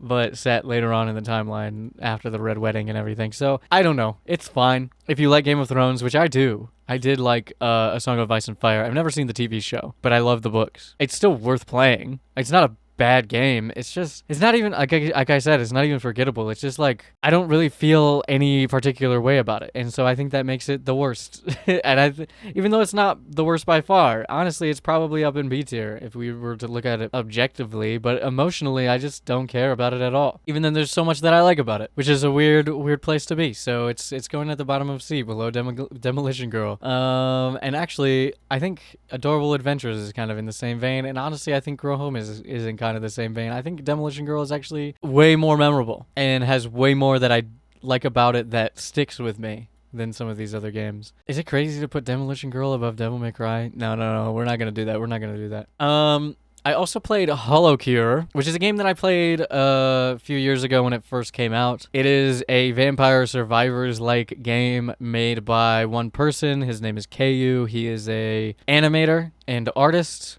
who makes this game on the side. Is based on the expanded lore of a VTuber agency known as HoloLive, who have a bunch of talents that I really love and have grown alongside. In terms of like as a person, I've watched HoloLive since they debuted in English in 2021, and I'm still an avid fan of HoloLive. Before 2021, before 2020 and 2021, I used to watch the Japanese VTubers that are part of the agency. I've been a fan of HoloLive talents for a very long time, since the 2010s. The late 2010s. When did Subaru debut? Since Subaru debuted. She's my favorite on the JP side. But I'd say some of my Kami Oshis. Gigi Murin is a current talent in the EN side. One of my favorite content creators of all time. I'm a huge fan of these ladies and these VTubers. And the game is just Vampire Survivors, but like with so much more, and there's so much attached to it that hits me personally because I've been a fan of these content creators for such a long time, that there's so much embedded in their lore, not just in their like VTuber lore about like the characters that they are, but like things that have happened between them in like collabs and streams and things that are unique to them. And there's so much tongue-in-cheek humor that makes sense if you've been a fan of HoloLive, but also is really charming and endearing if you don't know anything about HoloLive. If you like Vampire Survivors and you don't know anything about VTubers, you should go and play Hollow Cure. It is genuinely Vampire Survivors with so much more going on, and I love the art. It is amazing. I love that they've added all kinds of stuff since the last time that I played it. They've added outfits and characters and different abilities and item collabs, and there's a whole new mode that's like there's a whole new like side mode where you get to interact, and there's like fishing and all this stuff. It's I don't even know, man. It's just so much more than what it was when I first played it, and I liked it even when I first played it, right? There's just so much to the game that, you know, technically I didn't finish it because it's like an endless, it's not technically endless, but there's so much to do that it feels endless, and it's not even hit 1.0 yet. KU is updating the game as we speak. It's getting a new update soon, or it just got a new update, or there's more coming. It's not even in 1.0, and it's still like a more complete game than the vast majority of games that exist these days. It's so fun. It's so charming. It's so addicting to play. It's got different modes. It's got endless mode. It's got the stage modes. You can unlock like supers, and you can unlock all the Vampire Survivor stuff where you get more stats, and there's just so much to do. So much cool stuff. There's customization a little bit in it now with the different outfits, and you get to pull like a fake gacha with the coins that you get from playing the game to pull new characters or new outfits for characters you already have, and it just hits so good because it's not real gacha. It's a completely free to play game. You can play the entire game for free, and I recommend you go and you play it right now. It's genuinely such a good game. I'm putting this in S tier, maybe it goes in UR, I'm not sure yet, but it's definitely going in S tier. One of the best games that I played this year, I played it off stream, but that's because, again, it's a roguelike kind of thing, like Hades, where like I can just pop in and do a run. I can just go and do a run, or I can hit, and I can set this goal for myself. I want to beat stage 1 with every character in the game, and then I can do that, and then there's another goal that I can set for myself, or I can do this. Or I can see how far I get in endless mode, or I can get this stuff for the secondary mode, or I can do this, or what. It's just so fun. I don't know. It's just if you like survivors like games, this is the best one. I'm biased. I would say it might even be better than the original Vampire Survivors, just because there's so much content in it. And as a fan of HoloLive, there's so much to it. But you don't need to be a fan of HoloLive to enjoy HoloCure. Honestly, I think you should, even if you don't know if you like Survivors likes and you don't know anything about VTubers, I think you should go and play this game. I think it's a game that everybody should play a little bit, and you'll have a great time. It's amazing. It's really fun. Remember to put it on free aim mode, where you can just move your mouse around and it'll follow you, instead of having the directional mode, which is also an option that they added since the last time I played. And the last time I played, they only had one of those. I don't remember which one it was, but they only had one. Like, it's generally been a few years since I played it. And coming back to it and getting to experience, I started all the way over. I deleted whatever I had. I started all the way over, started from the beginning. Had an amazing time. S tier, at least. Mugenics is a game that I technically did not finish, so it should probably go here, but I'm not going to put it there. I'm going to put it in B.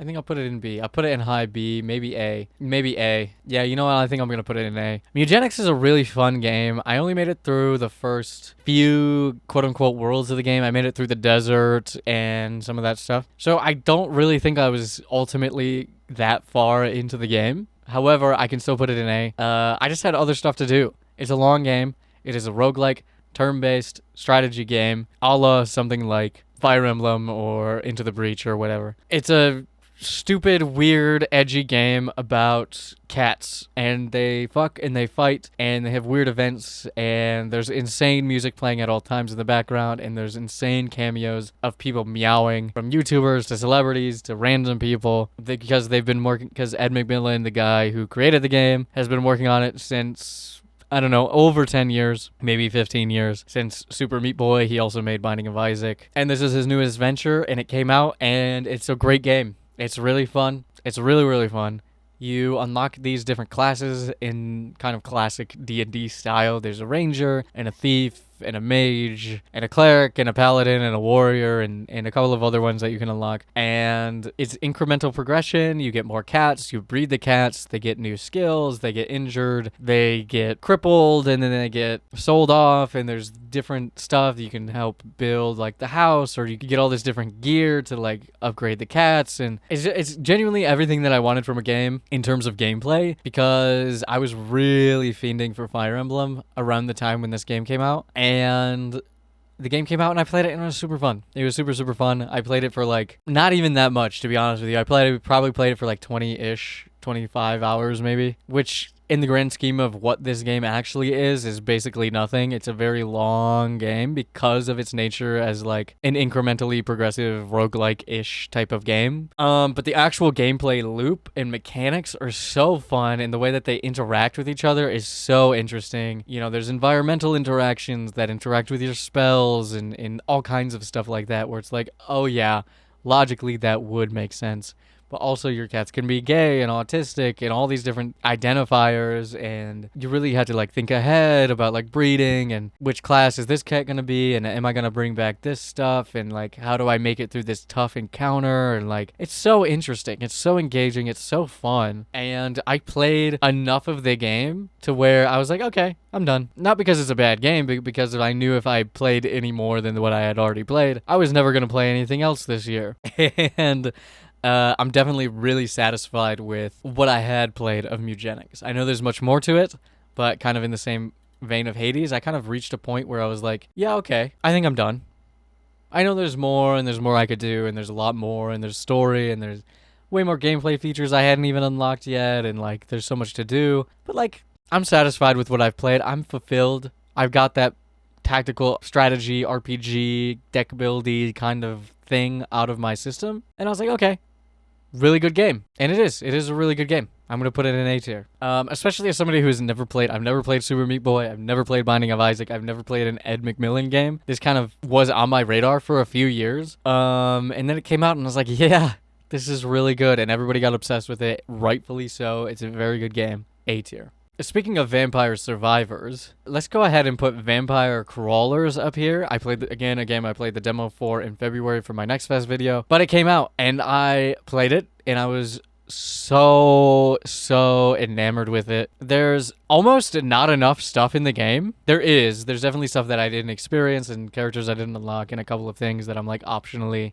didn't do, but there's almost like, oh yeah, they're definitely going to update this game and there's going to be even more to it, which is honestly my biggest criticism of the game. Is like, I found what I liked and then I didn't necessarily experiment with more, but maybe that's also on me. That's not necessarily a fault of the game, but I didn't see a reason to do more than what I was doing. The actual game itself is a dungeon crawling version of Vampire Survivors. All of the sprites and everything have been remade from the ground up. It is a first-person classic style dungeon crawler with some quality of life features, and you use your attacks and whatever by building a deck, essentially. It's a kind of a deck builder as well as a dungeon crawler. And you pick your characters and they have unique things about them, but for the most part you unlock these different types of cards. There's red cards which do damage, there's purple cards which give you mana, there's yellow cards which give you buffs, and so on and so forth. And you raise your stats much like you would in Vampire Survivors or Holocure by spending your coins that you find in the dungeon to upgrade like your base level of luck or your base level of attack or how much cards you draw when you have a hand or whatever. And it is everything that is good about Vampire Survivors put into a dungeon crawling deck builder, and it is phenomenal. It's super duper fun. It came out and I was addicted to it. I played it on stream, I played it off stream, I finished it off stream. It was just so fun to play. Like it is so addicting. And it was so addicting in just the demo that I was kind of worried that there would be a point when I was playing the main game that I wouldn't enjoy what was going on. It'd be like the addiction would wear off, the dopamine and the serotonin and the adrenaline and whatever else, all the ins would wear off, and I wouldn't have as much fun as I thought I would anymore. And that just never happened. I had a great time the whole way through. Figuring out combos between the characters and what kind of decks you could build was really fun. Which combinations of characters worked really well was really fun. Unlocking new things and going on like infinite mana mode to get like all these cool attacks and spells and stuff, and finding like a path that worked for the combination of characters that you had chosen. So fun. I love a lot of the little things about the game as well. You could play it entirely with a keyboard or entirely with a mouse. There's these little buttons on screen that let you turn and move and stuff, but you could also do it with WASD. I like games that I can play just with my mouse, so I played this game just with my mouse and I was just clicking, because I was already like, you know, clicking the cards and everything, so I just like click, move, And then the thing that's most addicting about the game, genuinely, is just hitting forward when you're at a wall and just smashing into stuff. Smashing into torches to get wall chicken. Smashing into wooden carts to get, like, a card or a buff that, like, does something. It's just so fun. It's just a little thing. I know it's not, like, the big deal, but it's such a good addition to like the dungeon crawler formula, because if you've ever played like an old dungeon crawler, you would bash your head against the walls on purpose sometimes in games that just didn't have secret doors or secret anything in them. You'd just like run into walls. At least I would, because I always have to check and see if there was something going on. And in this game there was stuff going on. Now most of the time it's just like a breakable object that gave you like maybe not even what you were looking for, or like a little bit of coinage or something, or like a wild card was the majority of what they were, was just like a random wild card, but still a great addition. And the actual gameplay loop was super, super duper fun. Ended up finding a really good combo with Pugnala and Giovanna, and slotting in different characters into the third spot to suit my needs depending on where I was going and what kind of run I was doing. But just going infinite with the mana and the yellow cards and the purple cards and getting all these huge attacks and like never running out of mana. Getting to play like an infinite loop of cards and never losing my buffs from having my characters deployed and not having to resummon them, and just going fucking infinite. Super duper fun. And figuring out what to do in terms of like unlocking stuff and getting stronger and fighting harder enemies and deeper dungeons with more floors and more stuff going on and more perilous adventure. And it was just so fun. It was just so good. Recommend Vampire Crawlers for sure if you enjoy games like that. Let's see. I also played, okay, so we're going to put, this is Honkai Star Rail. It's hard to tell. It's Plan Arcadia, which is the current storyline in the game. It's not complete yet, but 4.4, I think is what it's called, is coming soon. 4.5, 4.4.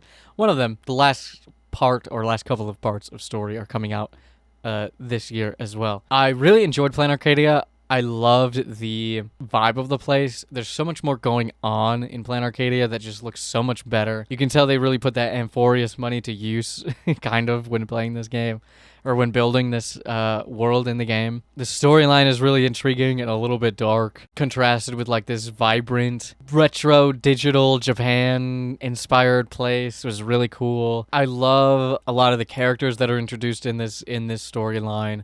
A lot of the things that we get to learn about some of the main characters in this storyline. Himeko, Silver Wolf, some of the more IPC-leaning stuff gets revealed.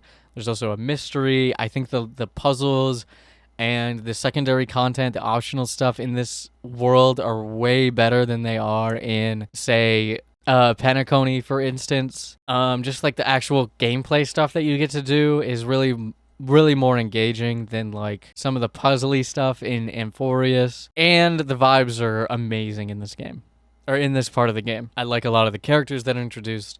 A lot of the banners are really fun. A lot of the banner characters that you can get are really cool. I think Elation is a fun mechanic, even though it pushes out some of the older mechanics. And, you know, there's a lot to be said about like gameplay balancing and blah, blah, blah, blah, blah. But they've added a lot of stuff into the game that I do really, really like. However, I still think Amphorius, which again, I think, didn't Amphorius finish earlier this year? Or maybe I just finished it earlier this year, but I think Amphorius finished earlier this year. I think Amphorius is the best part of the game, despite some of the, like, I don't want to do shape puzzles or the weird count the number of step puzzles. I didn't really care for those that much, although I do think they're better than some of the puzzles that are in Penacony. Actually, a lot better than some of the puzzles that are in Penacony. I still don't like them as much as what is available in Plan Arcadia, and even the Lawfu, when you first go to the Lawfu, and some of this other stuff, I don't think it's as engaging. However, I do think Amphorius is the best story in the game. I think it is the culmination of everything that came before. It also opens up a whole new can of worms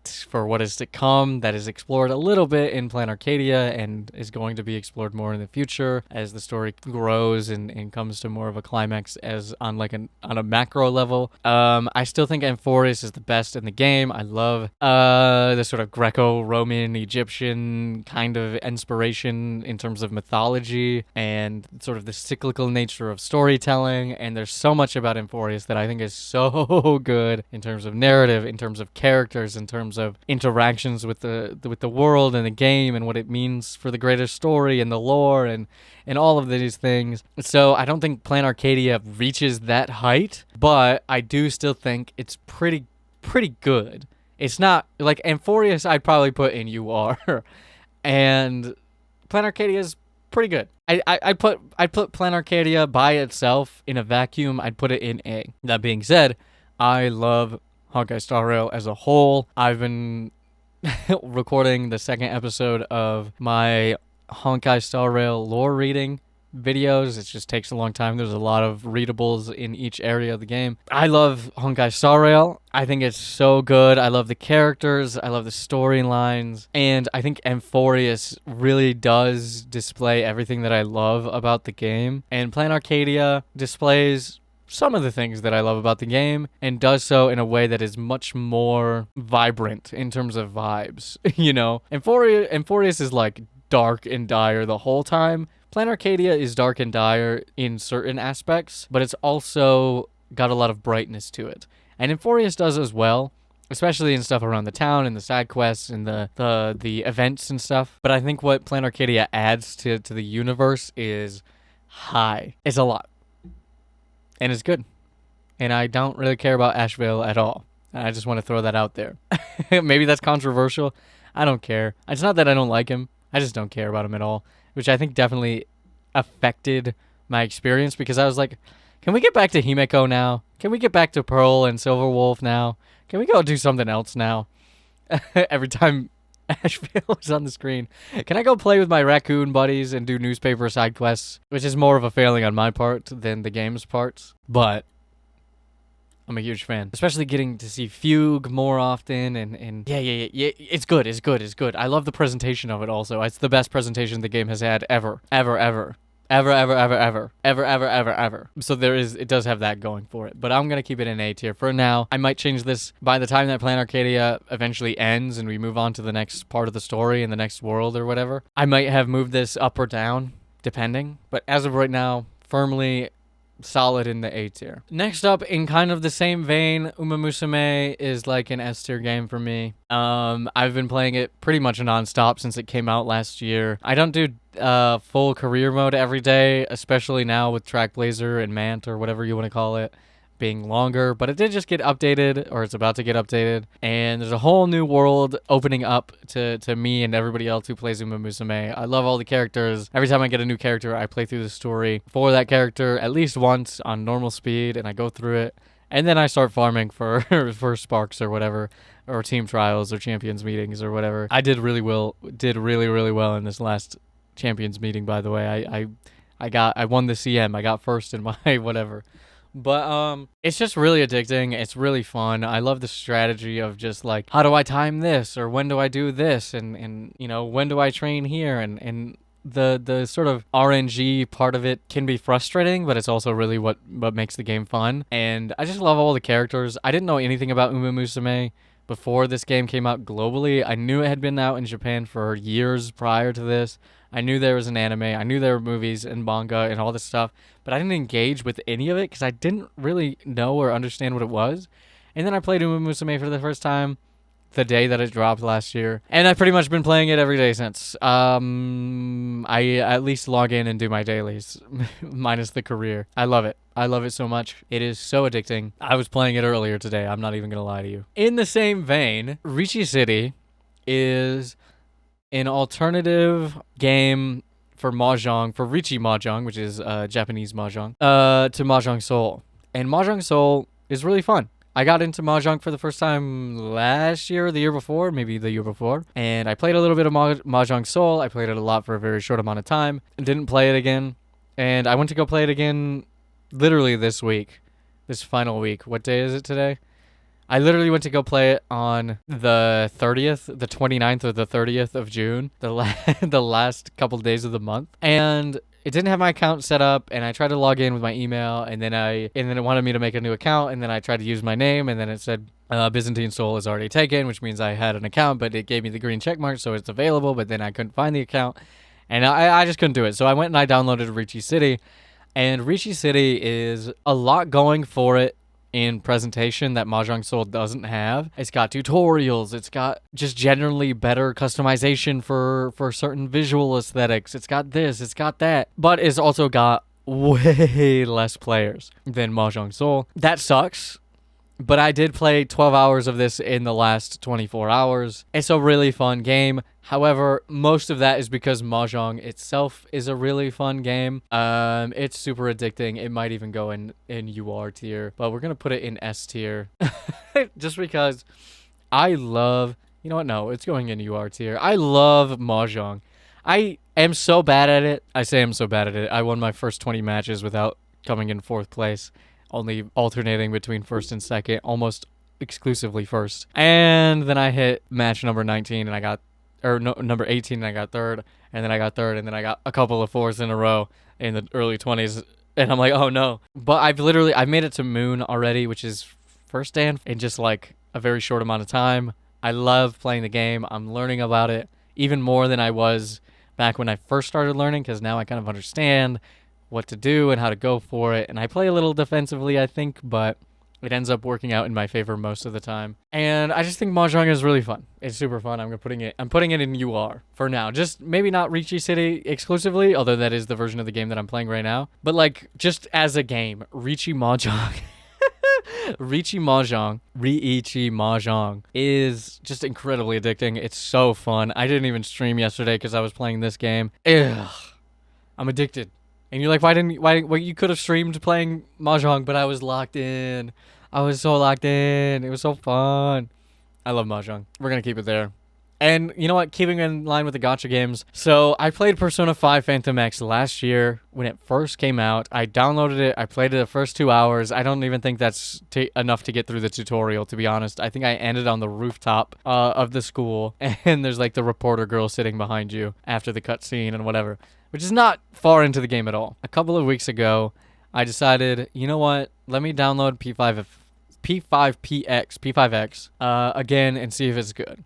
And the reason is I have been addicted kind of to Persona 5 back when it first came out. I 100%ed the vanilla game. I played that game for like almost 1,000 hours.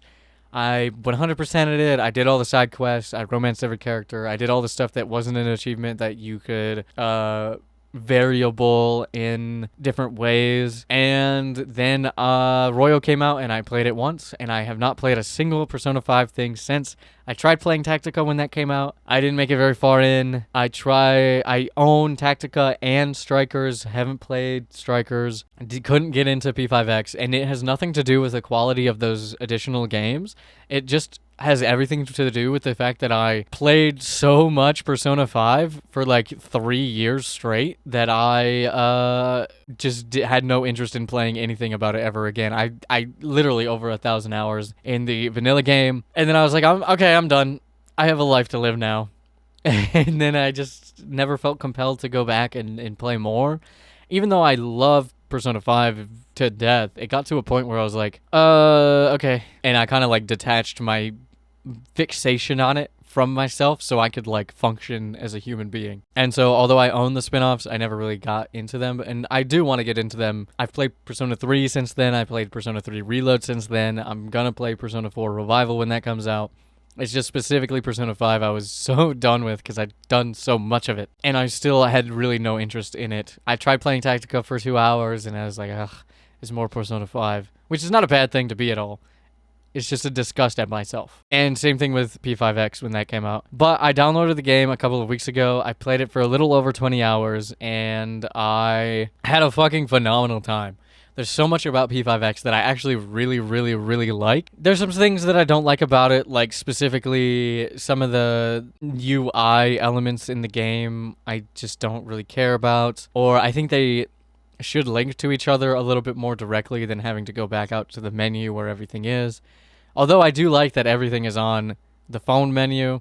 There's a couple of things like, for instance, the exchange shop that I wish was a little bit easier to get into. There's a couple of menus that I was like, still after 20 hours, just trying to find my way to. I was like, where was this again? I can't, how do I get to here and here? And it's like, I gotta click a bunch of different things. Whereas I think the game would be better served by just having a couple of linked things, which it already has for certain pages in certain areas. Like you can get to the exchange shop from the contracts menu. And it's like, I just kind of wish there was different ways to get to different places from different places rather than just the menu. And that kind of exists in some ways, like in exchange shop from the contracts menu. But I kind of wish there was more things like that rather than rather specific instances of it. I kind of wish I could get to anywhere from anywhere. But that's a very, very minor gripe with it. I love that there's no real days in the game, so you can go through everybody's social links and side quests and hangouts at your own timing, at your own pace. There's no worry about like, oh, I gotta finish the dungeon by this date. You know, I can do this and get through this storyline with this character to this point that I want to get through to it, and I can finish this side quest and not have to worry about any time constraints. And it's just so good. I can just do all the slice of lifey stuff when I want it, how I want it. And I think that's what is the best thing about this game. I like the combat. I actually like the characters a lot. The side characters are great, but it kind of got to a point after I finished the first real part of the story, the first dungeon with the subway slammer, which is not funny, but it is funny, you know what I mean? When you actually delve into it and what is going on, it's like, oh, okay, yeah. It's like different Kamoshida, right? But the way it's presented, especially initially as the subway slammer, is just kind of, unfortunately, very, very funny. Actually playing through that palace and that part of the story was actually really engaging. I really liked it. I really liked the characters and the character designs. But after I finished that first palace, I was so caught up in just doing the limitless hangouts and getting these social links and doing these side quests and stuff that I kind of didn't want to continue the story because I was having so much fun doing the slice of life, like Iyashike type shit, which is what I love about Persona games. In addition to the combat and the stories and the characters and the vibes, actually spending time with the characters and doing stuff around town and going to get like a beef bowl or whatever. You know, eating some fish to get your omega-3s to up your intelligence or whatever in Persona 3 and all this stuff is kind of what makes the game really charming in a way, is to be able to do all of this slice of lifey type stuff. And that's the appeal of a Persona game versus just a straight SMT game, a Megami Tensei game. And P5X does that part really, really, really, really well. It also has good combat, it also has good characters, it also has good story and good vibes and all that stuff.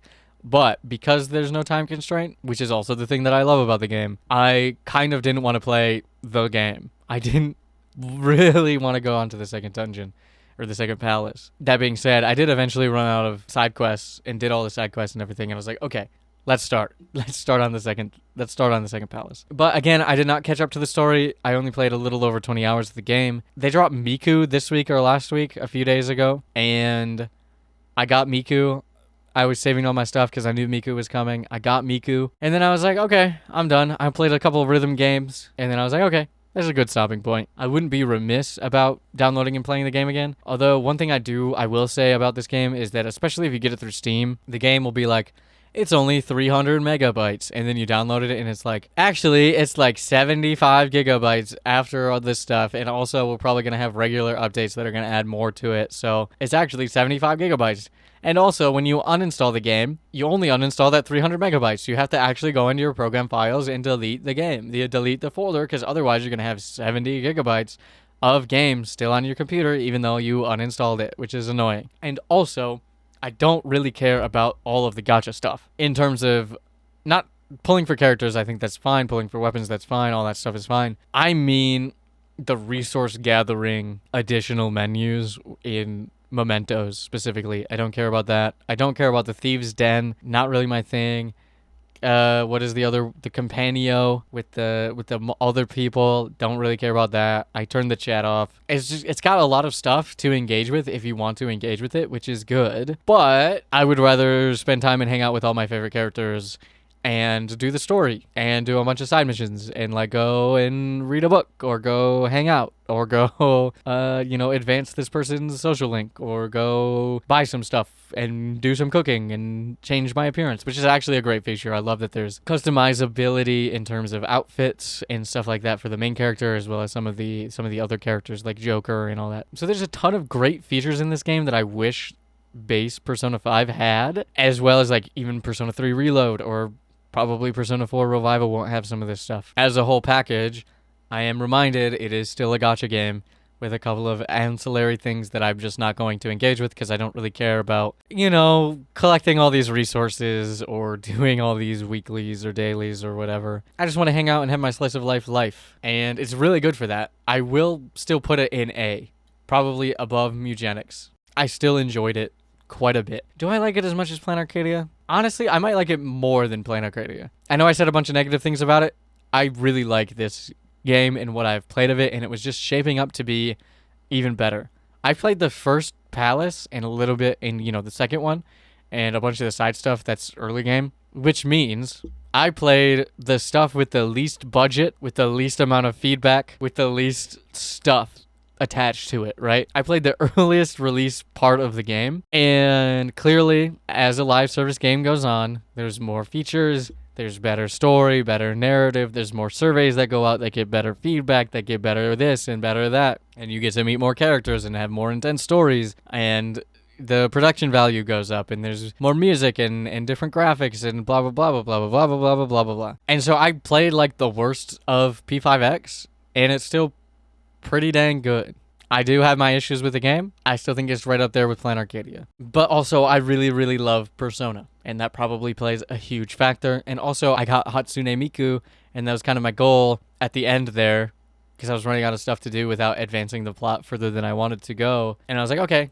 And I played some rhythm games, and I was like, I'm done. I'm fulfilled. I don't need to play anymore. I need to get this 75 gigabytes off of my computer so I can download some other stuff. Again, I love all the original characters for this game. The story is good. The writing is good for the most part. And again, like I said, I played the earliest part of the game with the shakiest everything. I'm sure it only gets better from where I got to. Would be down to play more, but I genuinely had to uninstall the game. Let's go Midnight Hoops. Midnight Hoops is a horror basketball game where you have a varsity game or something like that in the morning, but it's late at night and you're playing basketball in the park and you're seeing weird shit on your way home. It gets demonic real quick and you get transported and you got to play basketball. And it's fun. It did bug out while I was playing it. There are some what I think are very, very funny clips. I think it's a good stream. I think it's very fun to play. It is a little awkward in terms of the actual controls. I think it's fun to play. And I think there's a lot going for it that it's worth the couple of bucks that the game is, right? It's not expensive. It's not super long. And it is pretty fun.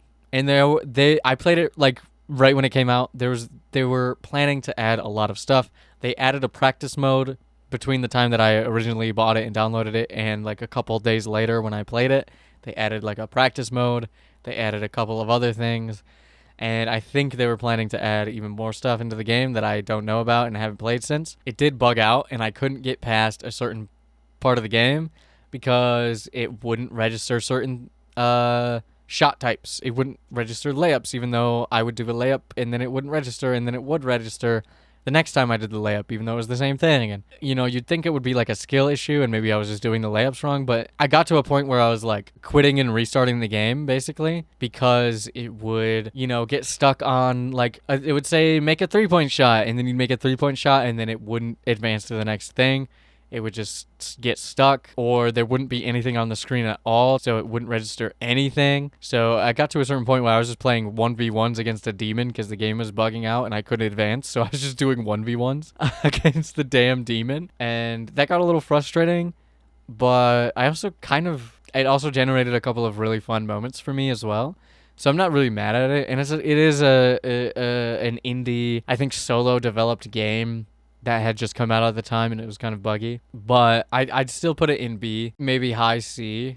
I'll put it in B. I think it's really fun. It's definitely worth playing, giving a shot if you like basketball or horror games, or indie horror games specifically. And it's not complicated. It's not anything insane. or revolutionary. It's a fun premise with a fun idea and some fun implementation, and just like a lot of screaming in the music track while the game bugs out and I'm 1v1ing head honcho demon because I can't advance to the next thing no matter what type of shot I make because the game's bugged. I also played Quarantine Zone, which is kind of like the streamer game. I played it. I had fun. It's actually like a surprisingly competent game. I was expecting it to be pure. It is kind of pure streamer bait. I was expecting it to be even more than what it is. It's a simulation game where you are basically TSA for zombies getting into this compound, and you gotta check them in all these different ways, and you unlock more ways as you advance through the game to see if they're zombies or they're infected or whatever, and try not to make the wrong decision and keep all the civilians alive. And then there's like a tower defense thing in between the days that you have to do at the end of every day. And it's fun. It's genuinely like a fun game. It's also one of those things that I don't think anybody is going to remember in any amount of time, because it's kind of like it's just like a streamer simulation game. And I think there's a lot of people out there who had a lot better of a time with it than I did, if that makes sense. I don't know if that makes sense. I enjoyed it. I had fun with it. And I kind of forgot that I've played this game. If I didn't keep a list of every game that I've played this year, I probably would have forgotten that I played this game.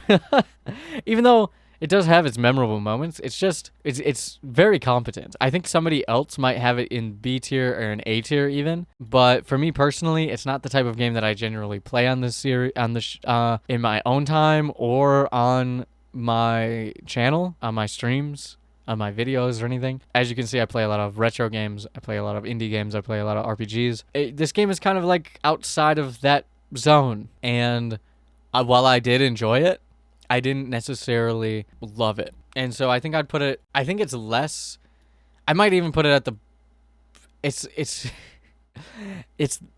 just not memorable for me. I think I had more fun playing it than all of these games, all 4 of these games. And some of the games in the B tier, I had more fun playing Quarantine Zone than some of these games. But it was just so forgettable at the end of the day that I kind of can't put it anywhere else than the bottom. Sorry. But I look back on these games, maybe Adorable Adventures just because I recently played it in June.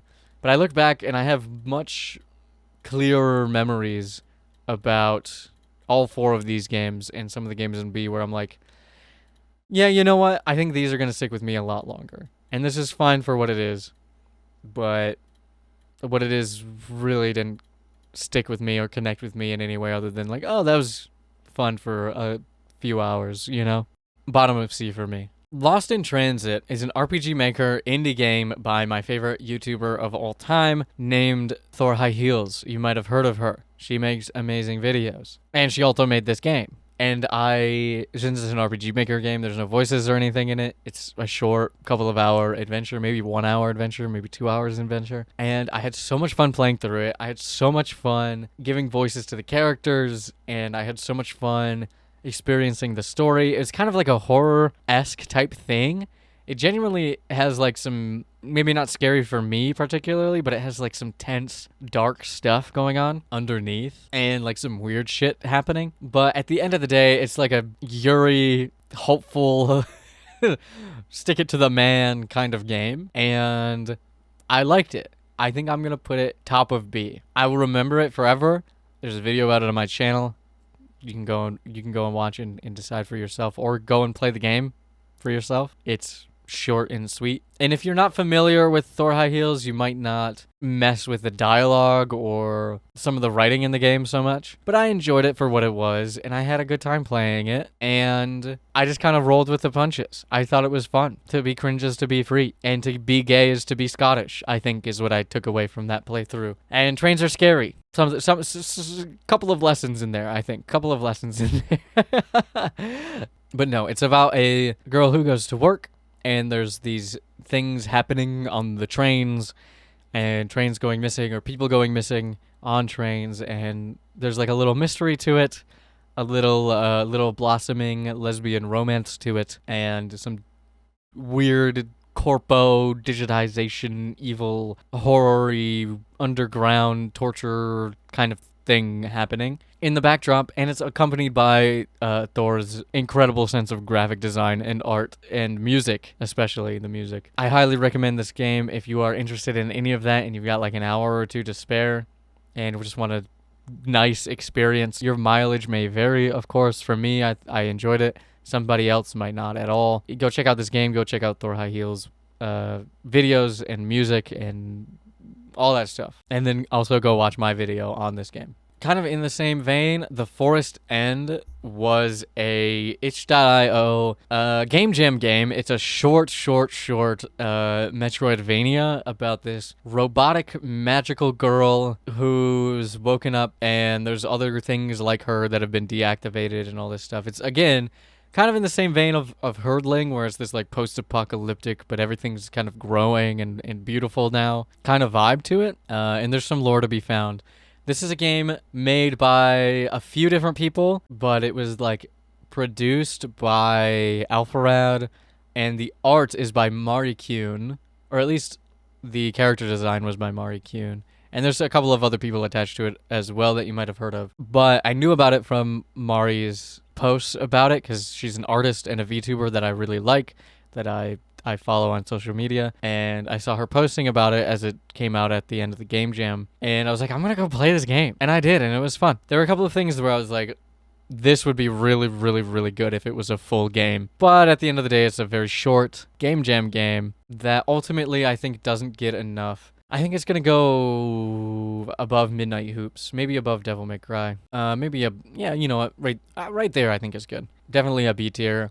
It's good for what it is, which is a very short Metroidvania game. The art was its biggest selling point for me. I love the character designs. The environmental art is really good. The music is really good. A lot of the presentation is really good. And it also feels really nice to play. It's not clunky by any means. There were a couple of things that I needed to get used to, specifically like the wall jumping. I'm actually really glad that I played this. I think it's worth your time if you have 45 minutes and you want to get like a little Metroidvania kick. Definitely a good game jam game. Let's do Star Wars next, okay? We'll do Star Wars, the Star Wars Rogue Squadron series. So I had only played Rebel Strike before this year. When I was a kid, I had a GameCube and then a Wii, and I had Rebel Strike, and I played it all the time. I played it by myself. I played it with my friends. We would replay missions. We'd do it with the cheat codes on. We'd do it with the cheat codes off. The co-op campaign in Rogue Squadron 3 is a truncated co-op version of the campaign in Rogue Squadron 2, Rogue Leader. So that's pretty cool as well about the game. But I hadn't played the other two games. So this year I said, I'll just go and play the whole series. And the first game that I completed this year was Star Wars Rogue Squadron. And this game is good. This game is really good. I think I'll put it in 8. I think I'll put it above Hades. Yeah, I think I'll put Rogue Squadron above Hades for me personally. You know what? No, we'll put it above Hades. Star Wars Rogue Squadron, the original game on the Nintendo 64, is so fun. The controls are intuitive and fluid. The story is, you know, a little bare bones, but serviceable and funny. The cheat codes are funny. There's cool interactions with new characters, with old characters. The missions themselves are varied and interesting, and there's secrets to be found and power-ups and all of this stuff, and it looks good on the N64, and it plays good, and it's like one of those things where it's like they knocked it out of the park on the first go-around. How could they possibly make this thing better in the sequels? And I think that's what troubled them in these next two games. Is because they did so well in the original that there was little to perfect. And what little to perfect was perfected in the second one. Star Wars Rogue Leader is the best of the three, in my opinion. It might not have the same N64 charm as the original, and it might not have the co-op vibes of the third one, but as a launch title, I believe it was the launch title for the GameCube, or if not a launch title, an early title for the GameCube. Rogue Leader looks so fucking good compared to the original. I know it's different hardware. I know it's a leap from the N64 to the GameCube. Rogue Leader still looks good compared to later GameCube games, compared to Wii games, compared to some Switch games, compared to some modern games. Rogue Leader and Rebel Strike, technically, look so fucking good. So fluid, The 3D models look amazing. The gameplay somehow got even more fluid. Any of the minor frustrations of the original game, completely gone. So fluid, so cool. You know, getting to play as more vehicles vanilla without any cheat codes. The B-Wing, the A-Wing, it's, oh my god, it's so good. Raid at Bakura. You know, like, it's just fun. It's just so good. Even though they'd perfected the formula in the original Rogue Squadron, they hadn't quite perfected the implementation of the formula, but they do in the second one. They said, oh, we were nearly perfect in the first one. Let's just make it perfect. And then they did, and it's amazing. Rebel Strike, the third game in the series, because these two games were already so fluid and so intuitive and so fun, I genuinely didn't think, when I played Rogue Squadron, I was like, how are they going to implement on this? This is so fluid, this is so intuitive, this is so fun. And then they somehow did in Rogue Leader. The problem I have with Rebel Strike, even though it's the game I've played the most, even though it's the game I've had the most fun with, and also even though it's a game that doesn't emulate well, and so I technically barely played the game, I only played a few missions of the game this year because it just doesn't run on Dolphin very well. I've played it enough over the years to know a lot about it, and now that I have the context of the previous two games, I actually think Rebel Strike might be the worst. They had to implement on an almost perfect game and a damn near perfect game, and instead of doing that, they just kind of like, because there was nowhere to go in terms of gameplay mechanics, in terms of like perfecting what was already there, and like expanding on those systems and those features, they didn't have anywhere else to go. They didn't leave room for expansion on those things that already are in the game. And so they had to pivot. And what they chose to do was make walking around people sections of the game where you shoot blasters or you swing a lightsaber and jump around and do all this stuff. As a kid, those missions are really cool to see. They're really fun. But even as a kid, they're not fun to play because the gameplay is actually too fluid in those sections, if that makes sense. In the walking around, shooty, blasty, slicey sections of the game, there's like no resistance. There's no feedback. You like get shot and can't tell your health is going down and then you die. Swinging a lightsaber around is just like, doesn't feel like you're doing anything. Shooting a blaster doesn't feel like you're doing anything. The only thing that gives any kind of feedback is holding the trigger down and rolling. And even then, it's like not that much feedback. It's just a really weird implementation of what could have been like a cool idea to add to the game. I also am not a huge fan of the way the level select works. I don't really like the branching paths and stuff, and you unlock the badges to unlock the next levels and stuff like that. I would probably put this somewhere in B, maybe below Devil May Cry. It is the most technically newest version of the game, but it doesn't really look better than Rogue Leader. Is the flying parts of the game or the speeder parts of the game or the vehicle parts of the game feels really, really, really good because it's just Rogue Leader again. I actually think the way that they tried to expand upon the game ends up falling super duper flat. And although I personally have a lot of love for the game, I do think it is the worst of the three. It's fine. It is cool to get to walk around as like Pilot Luke, like you see on the cover, and like fight and stuff, but it doesn't feel like anything. It kind of feels pointless. And there's just no feedback. There's no feedback. Like, it makes sense logically why they would do that, because they didn't have any more room to like perfect upon the formula that already existed, so they have to expand to something else to like do like a horizontal move to something adjacent that they can add to the game. And then they do that, but it's not as well implemented as the rest of the game, so you play it, and then it's just like, okay, I'm playing this. Can I get to the stuff that's actually fun now? Even though it is like cool to see, and it's kind of reminiscent of the Clone Wars game, but the Clone Wars game, the 2002 Clone Wars game, kind of does it better. So I don't know. There's just something weird there. Mixtape is a game that caused so much Twitter controversy that I muted the word mixtape. Sorry, rappers. Sorry, musicians. Honestly, I don't know why. The game is fine. It tells a classic story of Northern California, Southern Oregon, kind of Pacific Northwest. I think it is Northern California. Suburban teens in the early to mid 90s as they're about to graduate high school and go their separate ways and have different things going on in their lives. And it's a 3-hour coming of age journey. It's nostalgic. The music choices are phenomenal. The characters are fun. The dialogue is hokey but charming. I don't know why it was so divisive. There's a million movies and books and some games even that are just different versions of this nostalgic coming of age story. People have a lot of opinions on it. My opinion is it's fun, it's nostalgic for a time that I was not alive for. The specifics of, certain things don't resonate with me as well because I grew up in the internet age of like safety violations and, Gen Z's departure from sex and alcohol. But just because I don't relate to necessarily some of the specific instances doesn't mean I can't see the characters doing something that I've never done before and think back and relate that to something that I have done before, right?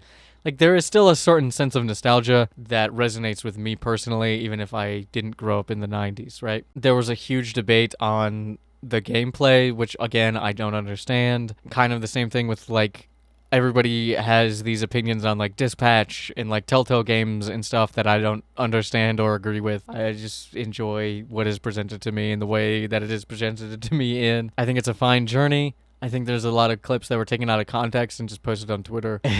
And people going, what the fuck is this? It's an artsy nostalgia trip for a time that truly never existed, but resonates with everybody because it's a coming-of-age story of teenagers trying to find themselves and then go their separate ways with the people that they care about and burgeoning onto, like, a new path in life. Everybody's experienced that. If you haven't experienced that, it's because you haven't experienced it yet. Because you're 12, right? Everybody has done this. Maybe not specifically this, obviously, but some form of entering a new era in your life, going from high school to college, or going from high school to work, or going from work to something else, or moving across the country, or switching careers, or, like, doing something. I think, ultimately, it's an okay game. It goes probably in the top of B. It's fun. I had a good time in the 3 hours that I spent playing it. I enjoyed it. I think it kind of fizzles out in the end, but also doesn't overstay its welcome, but also could have maybe used another 30 minutes to an hour, but also if it had that, I probably wouldn't have liked it as much, which puts it in this weird middle ground. I think it's somebody's artistic vision that is portrayed through some stuff that can only be described as pretentious and artsy, and maybe people didn't like those parts of the game, but I think that's fine because at least it's true to somebody's vision and not the vision of Gen AI. I think pretentiousness, again, we talked about this when I was playing Formless Star. We talked about a little bit about Mr. Mosquito. I think that's fine. I would rather have a main character autistically explain her music choices to me as she OCD, anxiety, neurotically tries to control the things in her life that she can't control and then has to come to terms with that before parting ways with the people she cares about, aka her best friend and this girl who definitely has a crush on her, but that won't ever come to fruition, so they don't do anything about it, and they just kind of have to get along with each other and then go with their separate ways. Like, I get it. It's not anything revolutionary, and I don't know why people were so upset about it, because I think it says exactly what it was trying to say, and it has some fun moments, and the characters are really fun. Some of the discourse about it was like, well, people don't really talk about this, and why, right? And it's like, well, nobody talks like how anything is portrayed in media, and the only times that people have ever tried to assimilate how people actually talk, they also end up being weird, pretentious Hunter S. Thompson novels, or like a weird indie art house film, or something like that. And this is not that. I'm not saying this is anywhere close to that. It's just okay. It's fine. I'm glad I played it. I enjoyed my time playing it. B tier. I liked it. And again, a lot of the discourse was like, why are we even playing this? It should have been an animated movie, and like the interaction where she's floating through the air and you're moving stuff out of the and she runs into stuff and it takes away the emotional impact of the game. No, it doesn't. It's supposed to be like that. It doesn't take away from anything. You don't think that floating through space without controlling your body as things get pushed away from you and you run into them headlong and don't necessarily react to them but are forced to react to them and then they kind of float in slow motion away from you isn't symbolic of anything that the game is trying to say at all, and that by actually playing it, it means something. The interactivity of a video game means something. It's 3 hours long. It's not a huge deal. If you didn't like it, don't play it. The most controversial game of the year, and it's like a B tier. It's not. I don't know, man. I don't know. What's more controversial, I think, is my opinion on World of Warcraft. I played WoW Classic. WoW Classic is a slower, grindier, true to form version of the game, as a la the old days where you have to like spend time, and it's very chill. It's very good for like if you want to wind down and just grind for a while and do some tasks. And the atmosphere is great. I like the world. The story means nothing. The characters mean nothing. A lot of it is tongue-in-cheek references to some bullshit. And genuinely just like playing the game was incredibly boring for me. I did not care about it at all. I gave it a fair shake. I played it on stream twice for several hours each time. I just felt the entire time like I could be playing something else. And I'm pretty sure the second time I played it, I logged out of it and went and played Uma Musume. It's just not my speed. If I was going to play an MMO, maybe retail WoW is completely different, right? I only know about WoW Classic, and honestly not that much about WoW Classic because I only played like 8 to 10 hours. I would rather go and play a game like Star Wars The Old Republic. I would rather go and play a game like Lord of the Rings Online. I would rather go and play a game like Final Fantasy XIV. I would rather go and play a game like Elder Scrolls Online, or Black Desert Online, or the old Pirates of the Caribbean Online. I think it was just called Pirates Online. I've played some MMOs in my time, okay? I just hadn't played WoW. And the thing about WoW is that I can see why people like it, but I don't like it. I would rather spend that time doing something else. I think I said it while I was streaming this game. All of the things that I recognized as good about WoW Classic, you know, the atmosphere, the world, having the tasks that you can get done, and going and doing this, and making a little bit of progress, and grinding some levels, and you know, having like a nice end of day wind down game, or maybe like if you're into raids, going into the big end game stuff, and all that stuff. I can see why people like that. People like that about other MMOs. I like those things about other MMOs. Playing WoW Classic just made me feel like I would be better off playing a different MMO. Or even not even just an MMO, but a different game. Like I would rather, if I wanted to come home after work and play a few hours of a game, I would not wind down on a chill, couple of hours with World of Warcraft. I would go and play like a Hades run, or I would play a little Hollow Cure, or a little Vampire Survivors. I would go and play Uma Musume, or play a game of Mahjong, or I would go and play like a Wild Frost, or even a Binding of Isaac, or a Mugenics, or anything. Even a little bit of RE2, or something like that, if I wanted to get the task completion part of it out of my system. Basically what I'm saying is I would rather play any other game than World of Warcraft. Didn't grab me. Did not grab me at all. For me, I think a lot of what an MMO has to offer is how much I enjoy, 1, the gameplay, 2, the story. Or maybe 1, the story, 2, the gameplay. And I didn't care at all about the quests that I was being given, and the gameplay was whatever. I basically hit 1 for 10 hours. I unlocked the 2 button, but I still mostly hit 1 for the majority of the time. And it just wasn't fun. And the things that I did appreciate and enjoy about it, I think I appreciate and enjoy about other games more that have the same things, but I like better. So honestly, I think World of Warcraft is my least favorite game that I've played this year, which is maybe saying a lot. Because I think even Quarantine Zone, like I said, I liked it, but it's forgettable. World of Warcraft, I don't think I really liked. It's hard for me to identify sometimes what I do like and what I don't like. I don't think I would rather play. I will say this: I would rather play World of Warcraft than Don't Stop Girly Pop or Lost Records. But I don't think I liked it. I don't.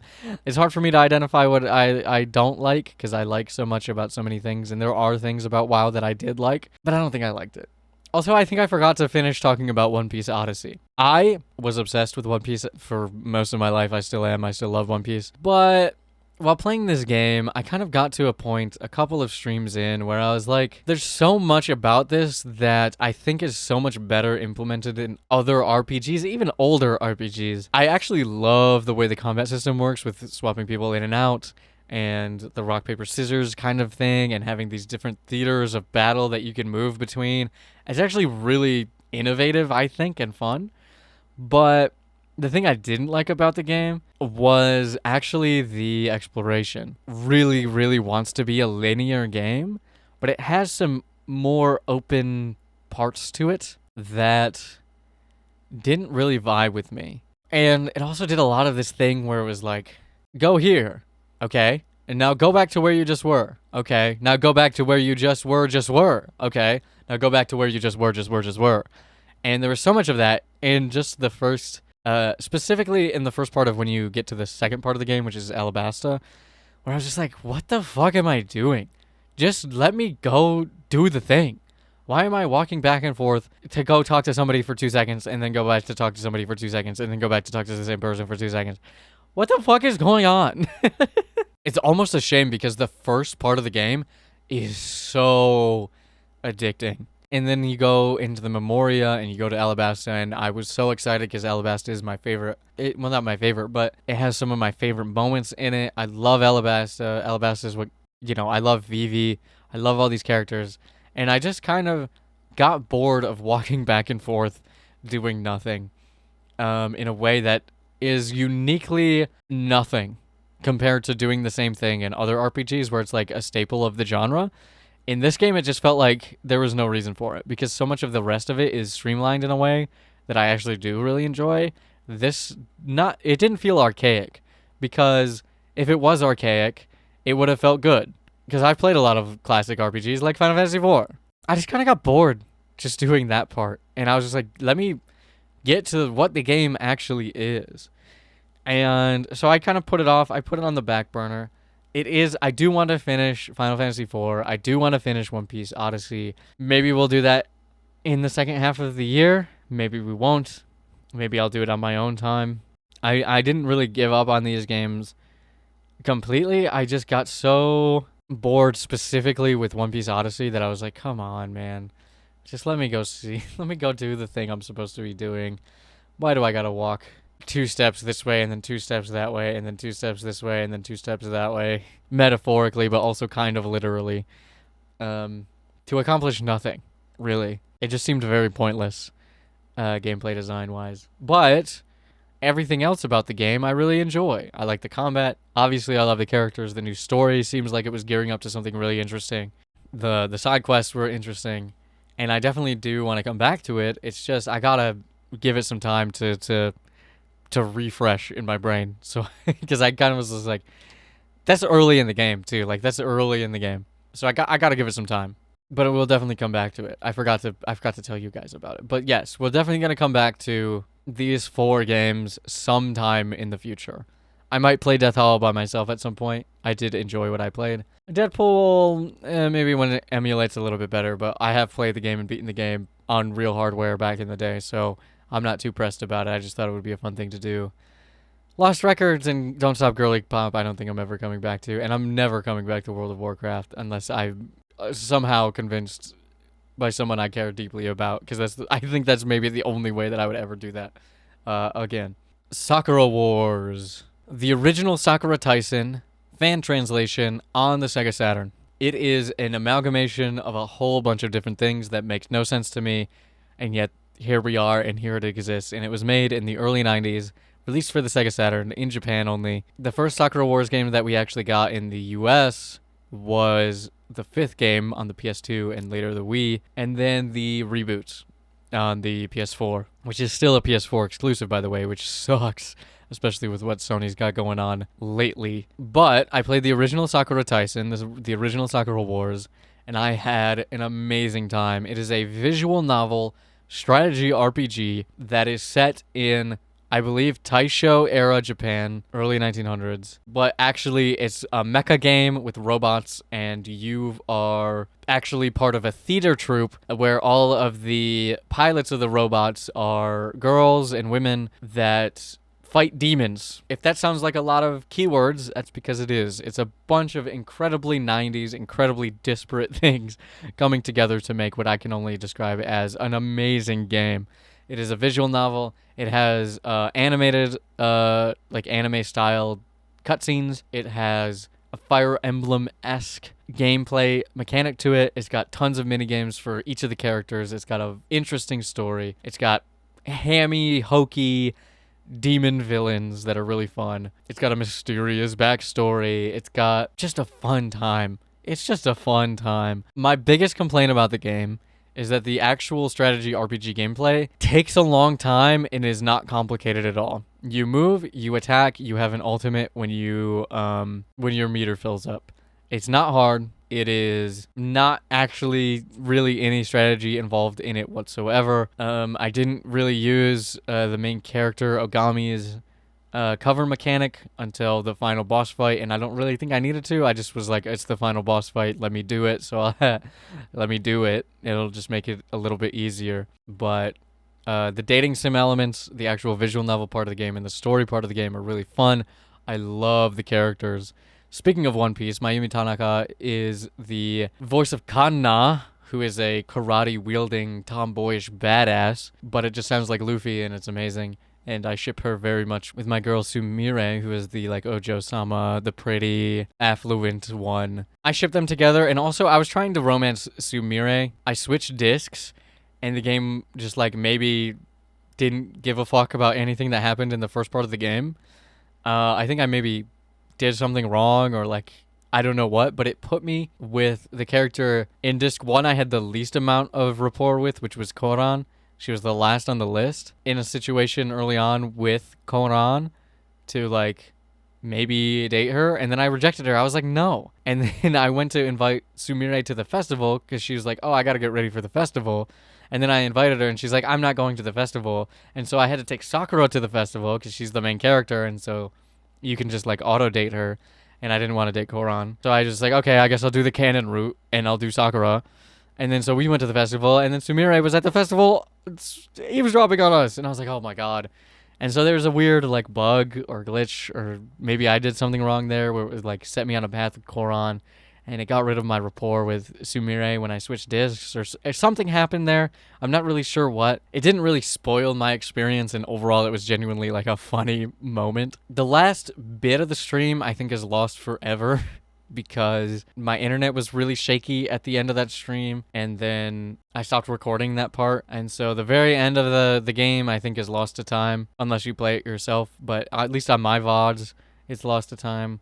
But I remember it, and I experienced it, and the vast majority of the game is available for you guys to watch up on my channel, and it's really fun. I really like the characters. I really like the vibes. I imagine since it's the first game, there's a ton of games that came after this. I imagine every single one is like better, question mark. But this really started it all. It is a weird, experimental amalgamation of a bunch of different stuff that really makes sense why it didn't come out in the US, especially in the early 90s. And it took until the mid-2000s to get a Sakura Wars game here. But it's everything that I love, and I think it's great. I do think, again, the strategy RPG elements are the worst part of the game because it takes forever to move, and there's like, do I want to put this in S tier? I think I might put this in S tier. Maybe it's the bottom of S. Maybe it's the top of A tier. Maybe it's the top of A tier. I think there's so much to love about the game. I do think it's got a couple of issues. I think I had a couple of issues with the game, but it's an amazing experience, and I'm definitely looking forward to playing more of the series. I'm definitely going to play Sakura Taisen 2, and hopefully 3 and 4 will get translated at some point. There's also like some side stuff, and I was like, I'm just going to play the series from the beginning because I like doing that, and I did, and it was great. And I wish the strategy game part of the game was better. Or at the very least, I wish the robots moved a little bit faster. But other than that, great game. I might put it in S tier. The Expanse Telltale game is the newest one. It's also not made by Telltale. It's made by, I believe, Don't Nod, who made the first Life is Strange game, and maybe the second one, but none of the games that have come out since. Those are all developed by a different team. But they made the original Life is Strange game at the very least, and they took this undertaking to make an adaptation of The Expanse, which is a sci-fi book series that is also a sci-fi TV series. I don't know anything about The Expanse. I still kind of don't. I had never read The Expanse series. I had never watched this TV show. And so a couple of weeks ago, I just decided I'm going to play this because I'm on my Telltale arc this year. If you couldn't tell from Game of Thrones, and then I played Dispatch at the end of last year. I'm on my Telltale arc. I had never played The Expanse. It came out in 2023. I didn't know anything about it. And from what I can understand, people kind of don't like this game at all. They, from what I can tell, it's like one of the worst reviewed Telltale games, which I think is crazy because I liked it. I liked it a lot. I think we'll put Mixtape above Darwin's Paradox. But The Expanse, I think, is the top of B for me. It was really good. I didn't know anything about the world. Maybe a lot of what I liked about it was just the world, being exposed to what was presented to me and learning more about The Expanse as like a series. I liked the atmosphere. I liked the world. I liked the acting in the game. I liked the choices. I liked some of the vibes of the game. It is it's not a horror game. You know what? It kind of is a horror game. It's like a psychological thriller in a lot of ways. There's betrayal, and it's way more political than I ever expected it to be. There's these like factions that you hear about and see, almost like a commentary on the state of the world, which I kind of, since I've done a little bit of research on it now, is like part of The Expanse as like a full franchise, not just this Telltale game. But I was exposed to it through this Telltale game, which made me like it a lot. And it's kind of got some horrific elements. Sure, there's like the existential dread of like the expanse itself, which is like space, right? The darkness of space. But there's also these like interpersonal politics, societal politics, interplanetary politics. There's also derelict ships that you are scavenging, and you know, marauders that cut the heads off of the people that they find. So you're walking around and there's just a bunch of disembodied heads everywhere. And you get to a point in the game where you're investigating this ancient mining colony that succumbed to like a faux religion, right? And they turned into this like cult that encapsulated their own dead into these pods and like was sending out communication signals to aliens that don't exist. And it's this weird setting. And then like, because you're running out of oxygen in this part of the game and you've been betrayed and you're stuck here by yourself, you start getting like, hypoxia, and you start hallucinating and going back through these moments, and it's just really weird and really creepy, and the corpses start talking to you, and it's this dark, like, science fiction cults to some kind of eldritch aliens that don't exist. And like, do they exist? You're suffocating, you're running out of oxygen, so you're hallucinating, and you're gonna get, you know, and it actually does have a lot of like horrific elements to it, but it's also kind of like a really interpersonal story.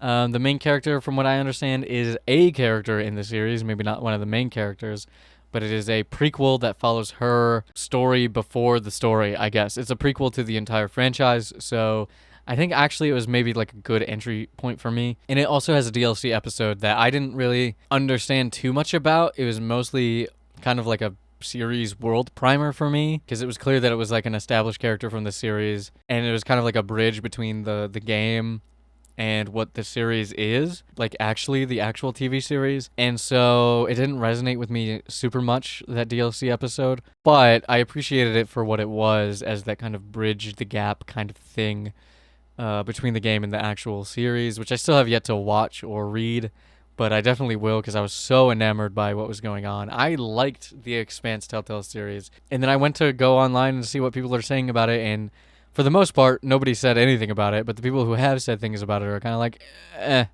to bad, you know? So maybe I'm alone in this, but I think it's good. I think it's a good, fun game. I enjoyed my time with it. I beat it in one sitting, as I do many of these story choice-based games. I had a great time. I don't know. I actually really loved it. I will take criticism with the fact that I think if I had done one thing different at the beginning of the game, I could have saved my girlfriend. Also, I don't know if you've noticed this. I luck into games. I don't know that they're Yuri beforehand. I don't know that they're GL beforehand. And then I start playing them and I'm like, oh, this shit's gay. I've also like not just played games but that aren't on here, but like watched things this year, now that I'm watching more media and reading more media. I just read a book and I was like, oh, This is a book. It's sci-fi. Oh, it's gay. Like, I had no idea. I am frequently lucking into things that just wind up being GL without me knowing that they're going to be GL. The Expanse was one of those things, so I was pleasantly surprised. Star Fox.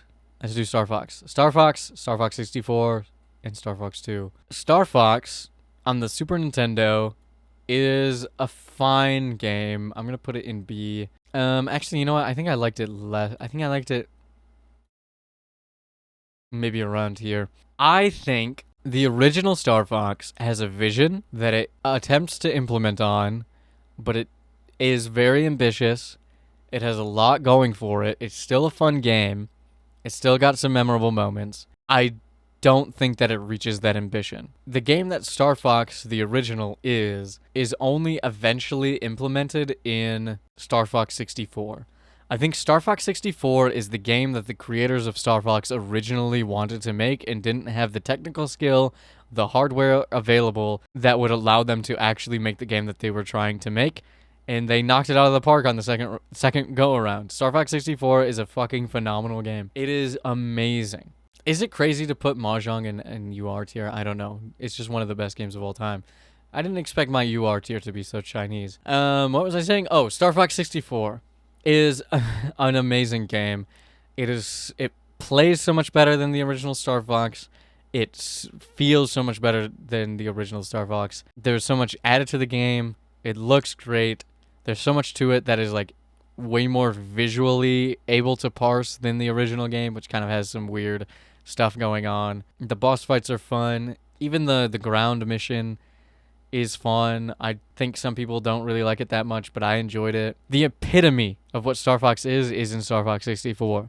I know they just remade Star Fox again. I don't have a Switch or Switch 2, so I haven't played it. But as far as I am aware, with my limited Star Fox knowledge, I played all 3 of these Star Fox games back to back to back in a single stream. I played the original, I played Star Fox 2, and then I played Star Fox 64. Star Fox 64 is the best of the 3. It is fucking phenomenal. It may be one of the best games of all time. I think it might be one of the best games of all time. It's so fucking good. I might actually switch these two. Yeah, I think that looks better to me. Yeah, that's really good. Yeah, I like that. Star Fox 64, everything that is good about Star Fox, it's everything that people remember about Star Fox. They sure as hell aren't remembering the shitty Wii U games. You know, like, they're not remembering some of this stuff. They're not remembering the tower defense game. You know, they're remembering Star Fox 64, and for good reason. It is amazing. That being said, Star Fox 2, which came out in my lifetime, which is crazy, but also not that long ago. Star Fox 2 came out in 2017. It was completed in 1995, and it released in 2017.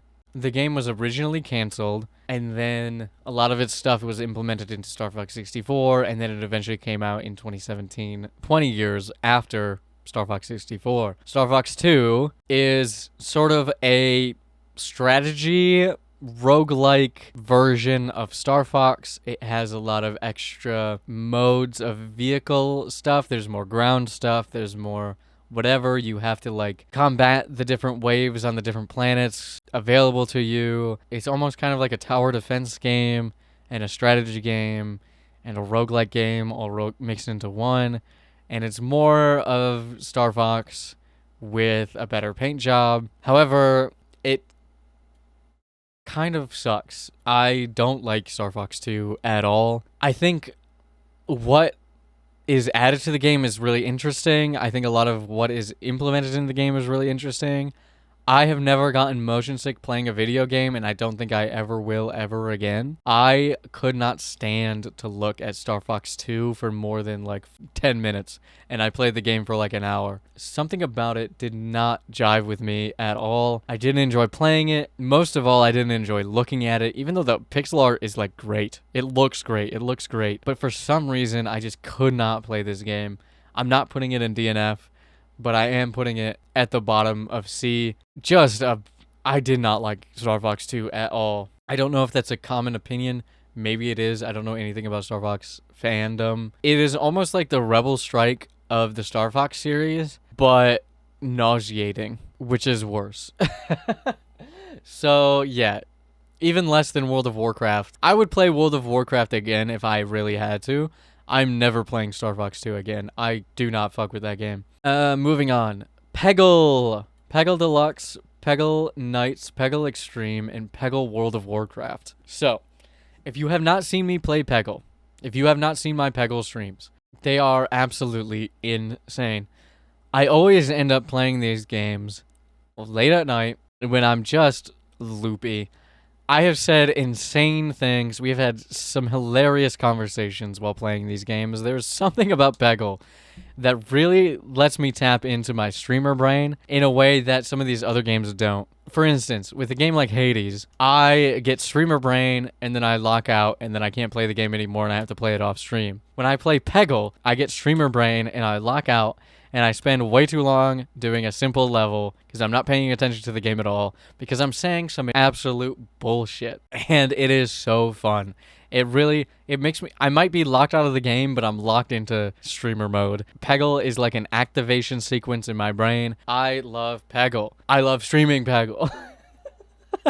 Peggle is so fun. And I'm so bad at Peggle because I've only ever played Peggle on stream. I played all of these games for the first time this year. I just lock out. I'm not even looking. I'm clicking, I'm shooting the balls. I'm not even looking. I'm looking at chat, having an insane conversation while just the most annoying sound effects go off in the background and fucking, what is it? Ode to Joy happens and I get annoyed because it's really, really loud.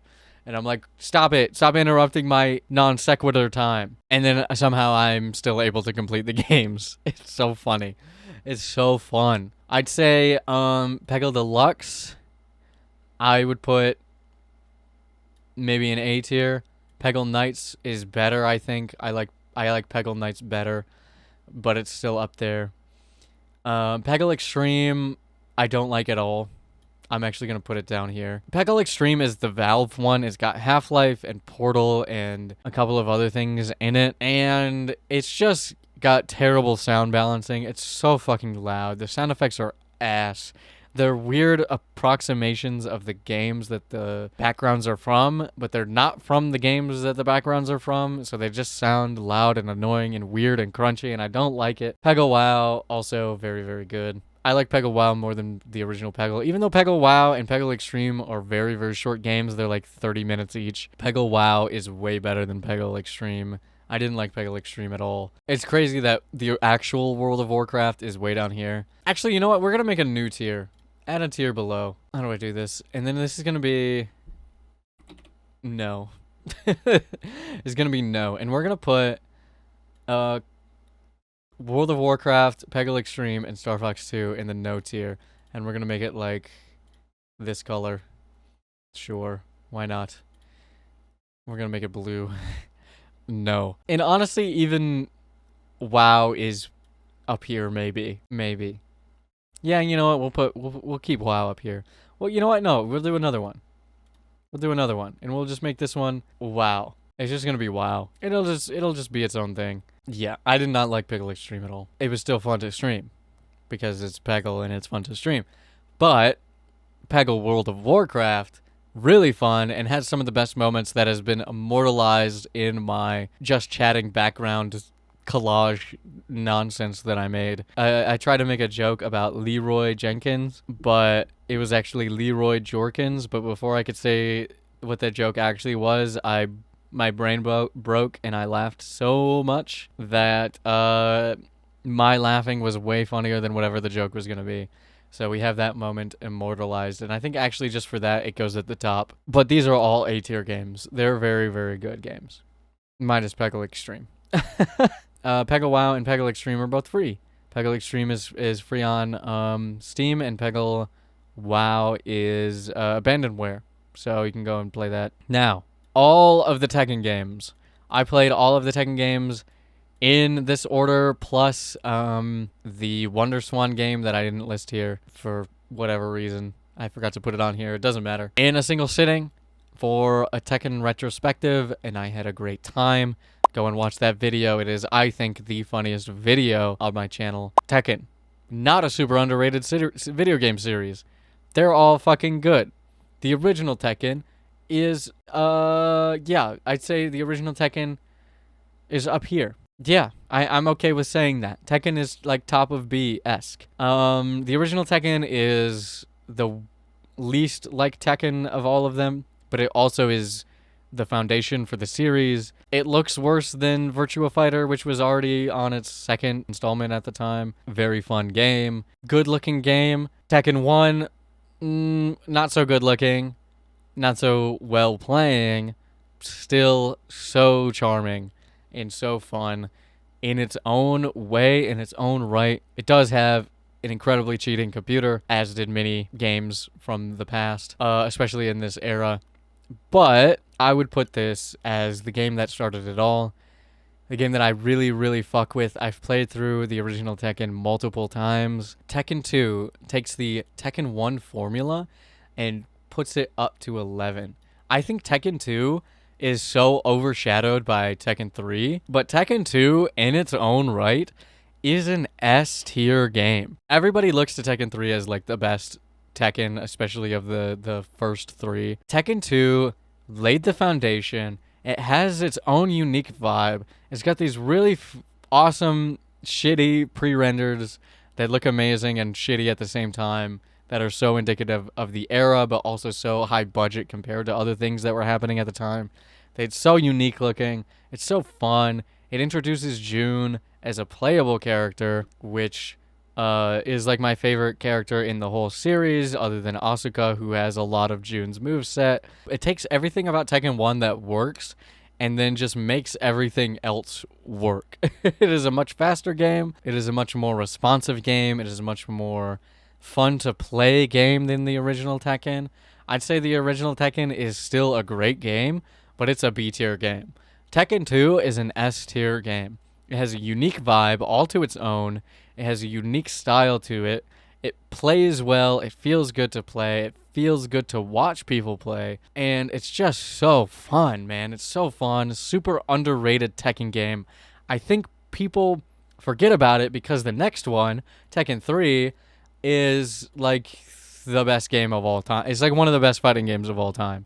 Tekken 3 is one of the fastest 3D fighting games ever. Plays fast. The matches are quick, but it's so responsive. It feels so good. It is almost like a perfection of a formula it itself created. I don't know how to explain it to you.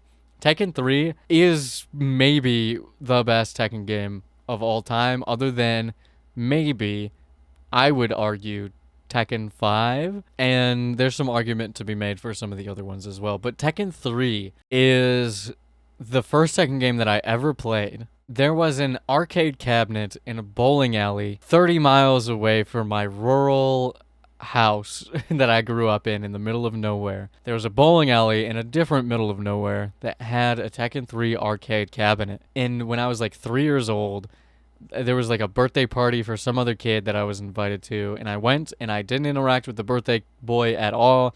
I didn't bowl. I didn't do any of that stuff. I sat and I played Tekken 3 by myself for like 3 hours. And since then, I would beg my parents to take me to the bowling alley so I could play Tekken 3, and they almost never did, but almost was good enough. I think it is one of the best fighting games of all time. It is a lauded game from all kinds of people for so many different reasons, and all of them are correct. If you don't like Tekken 3, you probably just don't like video games, not just fighting games. I think if you don't like Tekken 3, you don't like video games. Not my favorite fighting game, but it's up there for good reason. It is so fluid. There's so much charm to it. There's so many good characters. It introduces Jin in this game. It introduces Hwoarang in this game. It introduces Zhao Yu in this game. It introduces so many good characters in this game with so many iconic moves and an iconic addition to the storyline.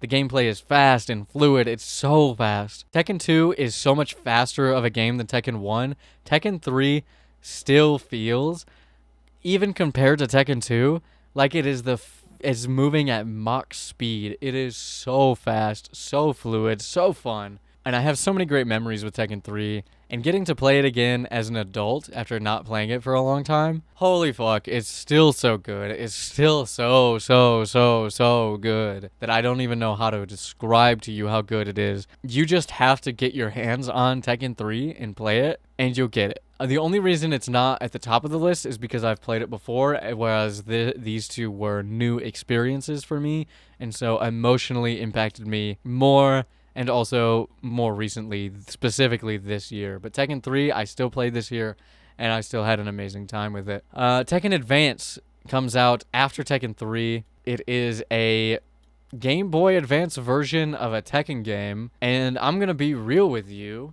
it's still good. It's a surprisingly competent fighting game.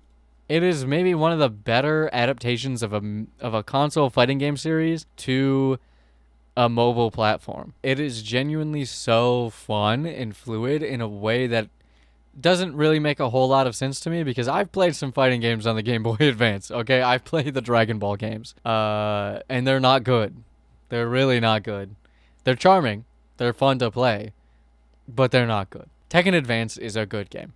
I would put it in B tier, up there with Tekken 1, but not quite Tekken 1. I still think Tekken 1 is more fun. Probably the best fighting game on the GBA. Tekken Tag also came out after Tekken 3. A tier. A tier game. A tier fighting game. Well, you know what? Maybe B tier. Maybe I think it's up there with. Nah, yeah. You know what? I think A tier. A tier. Definitely A tier. Tekken Tag Tournament, the original, is a fun game. It is like Tekken 3 plus. It's slower. It is slower, but it's got a huge roster of characters from the previous 3 games, as well as a unique character or 2. It's just really, really fun to have a tag game with Tekken characters. I love tag fighting games. This is maybe not that. You know, it's not the same kind of tag game as a Marvel vs. Capcom or a Dragon Ball FighterZ or, you know, an Arc Sys game. It's not the same kind of tag game as like a modern tag game. But it is what it is. I still think it's a good game. I think it's an underrated game. I do think maybe I'm actually going to put it in B tier, only because of the existence of Tekken Tag 2, which we'll get to in a minute. Tekken 4? People hate this game. People hate Tekken 4. I think it's an A tier game. I think it's better than Tekken Tag Tournament. Don't think it's better than Tekken 2 or Tekken 3. But I think it's got a lot of unique things in it that are exclusively unique to Tekken 4.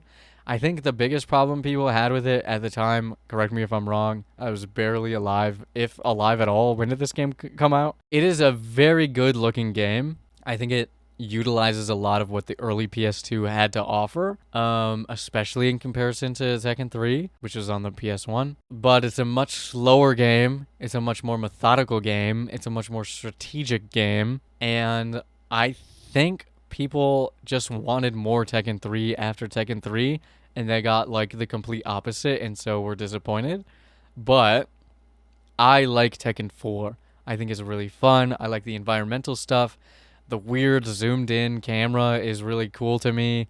I think it feels, even though it's slower, it still feels very action heavy. It feels very fluid. I think it has the best animations of, honestly, most of the Tekkens. It's so fluid. The music is good. The stages are amazing. I think it's an incredibly underrated Tekken game. I think it's the one that people like the least, maybe outside of the first game. And I think that's a shame, because I think it's actually really, really good.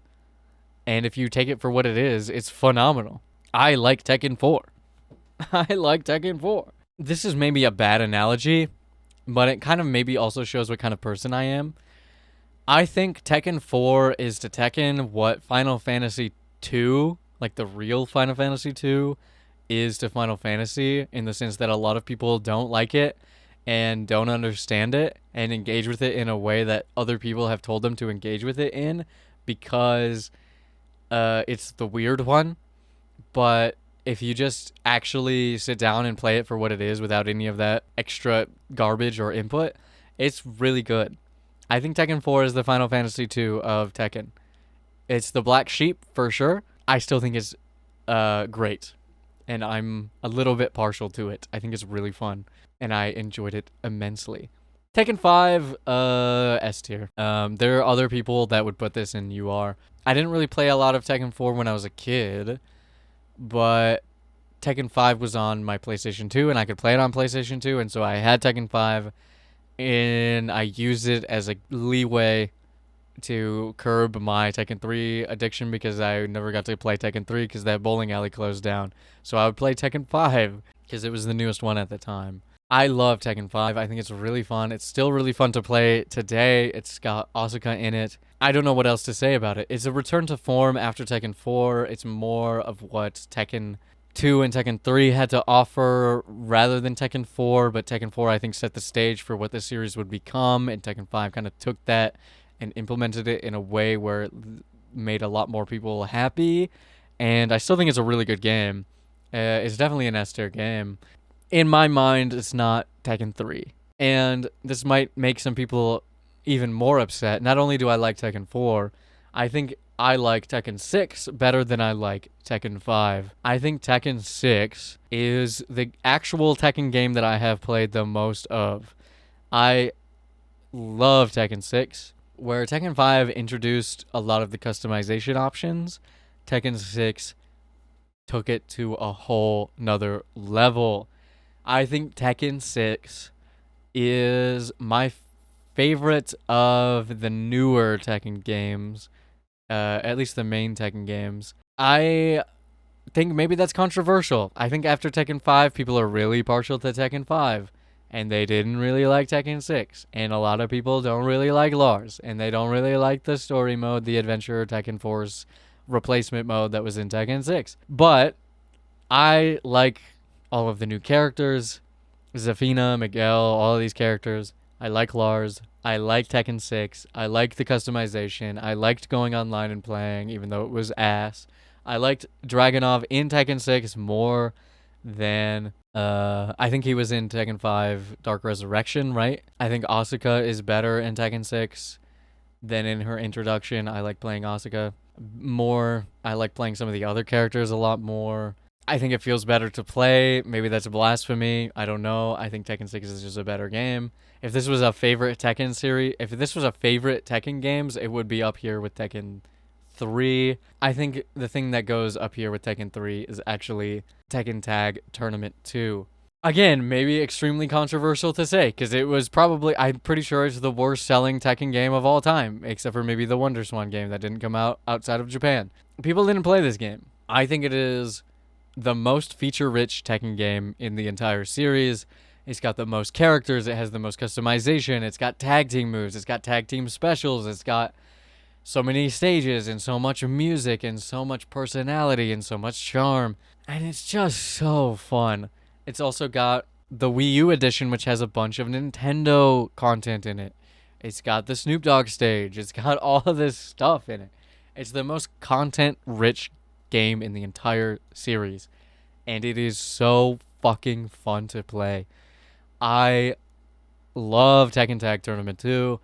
I will ride or die for Tekken Tag Tournament 2. If you have not played Tekken Tag Tournament 2, you should. It is one of the best Tekken games. It is criminally underrated.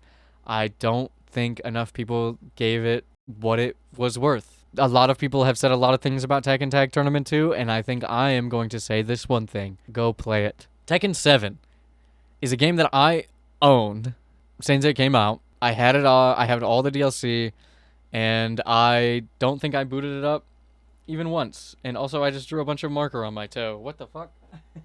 I was stimming and the cap came off and I have a bunch of marker on my toe. I'm gonna have to take a shower after this. I really only played Tekken 7 for the first time during this Tekken 7 the Tekken series retrospective. And it is incredibly fun. Oh my god. It looks way worse than Tekken Tag Tournament 2, but it plays so good. It feels so good to play. It's also the only game in the series that okay, so when I was doing the retrospective, I played King in Tekken 1 because June is not in the game. In Tekken 2 through Tekken 4, I played June/King in Tekken 4 and in Tekken Tag. And then I played Asuka in Tekken 5, 6, and 8 and Tag Tournament 2. I also solo played Tekken Tag Tournament 2 because I couldn't figure out what the tag button was on the Wii U version of the game. My bad. I soloed the arcade mode with just Asuka. Sue me. But I didn't play Tekken 7 as Asuka because I didn't like her design in that game, and I didn't want to like customize and unlock all this stuff. So I just played as Lydia, and that was super fun. She is so fun in this game. I think she's bad. I think she might be low tier or mid tier. She's still so fun in in Tekken 7. There's also so much about Tekken 7 that really elevated the series beyond what anything that it had ever been. It's got Negan in it. It's got Noctis in it. It's got It's got Akuma in it. It's got all these characters.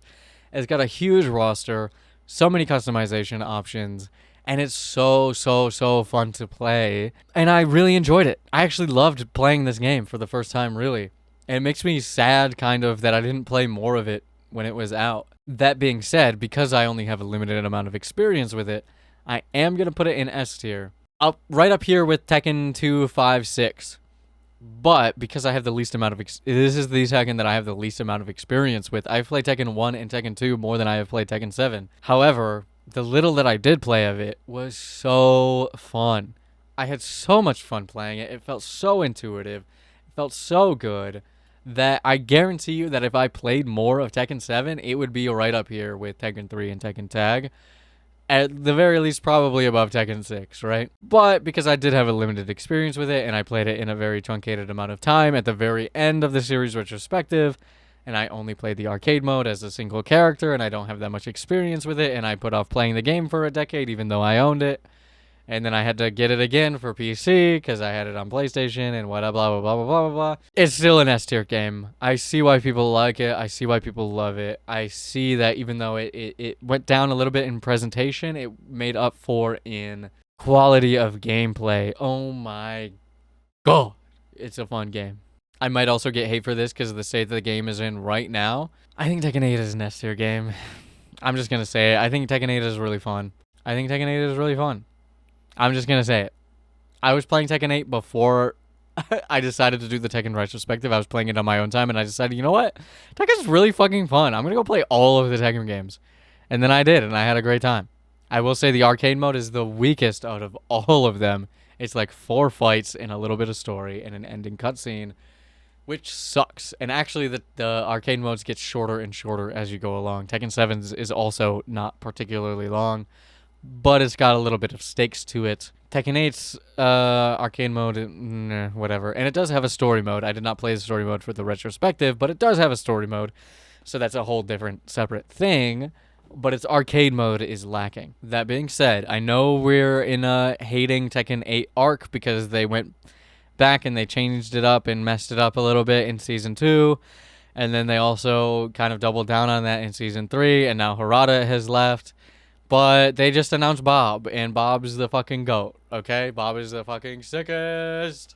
I think it's really funny that Bob is a fat American, and yet he's treated in universe as an ikemen. He's a pretty boy, good guy, strong as fuck, morally good, handsome, suave, smooth. Oh, I love Bob. He moves, he's fluid like water. He does Jeet Kune Do, if you didn't know. I love Bob. He's actually one of my favorite characters that I don't really play. Way better than Rufus. Oh my god, Rufus sucks in Street Fighter 4. I hate that dude. I say as a person who once played a lot as Rufus in Street Fighter 4, but sue me, okay? I can change and grow as an adult and realize that Rufus sucks. And realize that I don't really like Rufus at all, and Bob is actually the GOAT. But anyway, Tekken 8 is amazing. Kind of don't care about all of the things that people gripe about. I know it went back and it's on a backslide, and we're in this weird era of Tekken 8, and we've been in this weird era of Tekken 8 after Season 2, and now Season 3 is kind of more of Season 2, and Season 1 is really where all the magic happened, and blah, blah, blah, blah, blah. I get it. I understand. I still think it's super fun to play. Again, Asuka's amazing. Asuka's so fun to play. June is so fun to play. My favorite characters are fun to play. That's really all I give a fuck about. I can go online and whoop some ass and get my ass whooped and have a great time. And it's Tekken 8, man. It's Tekken 8. What do you want from me? It's so good. I do admit that if I had played more of Tekken 7 during its real lifespan, it probably, again, would be up here in the ultra rare tier. I forgot to put Street Fighter Cross Tekken on here. I'm going to say it, and this is also controversial. I'm not putting it on the list. It's like an A tier game. I love Street Fighter Cross Tekken. It came out at a time when Capcom was bad and weird, and they had bad monetary practices, and they hit a bunch of stuff on the disc that they shouldn't have hit on the disc, and it had PlayStation exclusive characters, but I had a PlayStation, so I didn't care. And the online is bad, and the art style is ugly, but I think the ugliness about it is actually what's charming about it, and it's actually super fun to play. I don't care about the gems or anything like that. The gems are stupid, and I don't care. But the core mechanics of the game were super fun, and I will defend Street Fighter Cross Tekken until the day I die. I think it's an A-tier game. It's not an S-tier. It's not a UR by any means. But it is a fun fighting game, and I think people gave it a lot of flack, and I forgot to put it on this list, but I did play it, and it's on here somewhere. It's in A tier, probably above, honestly, probably behind Tekken 4. I'd put Street Fighter Cross Tekken, maybe at the bottom of A, or the top of B. I think it's better than Tekken Tag, and it's better than Tekken 1, and it's better than, some of these other games, but it's not better than Tekken 4. I don't think it's better than Tekken 4. In fact, now that I'm thinking about it, I think Tekken 4 is in between these. You know what? Tekken 4 is up here. Now that I'm thinking about it, I think I think Tekken 4 is up here. The game that I am currently playing right now, as we speak, is a game called Tavern Talk. And Tavern Talk is a coffee talk Valhalla-like game, but with a fantasy twist. Instead of being like a modern urban fantasy or like a cyberpunky type thing, it is just straight up fantasy.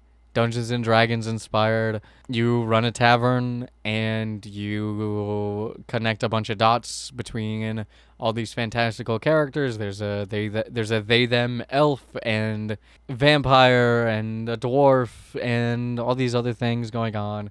And there's all these like quests that you gather information about, and you put the quest together, and then they go out on the quest, and they come back and you brew them some drinks that they have to do with like the 5 or 6 main D&D stats, and it's just coffee talk but fantasy, and I think that's great. I loved Coffee Talk.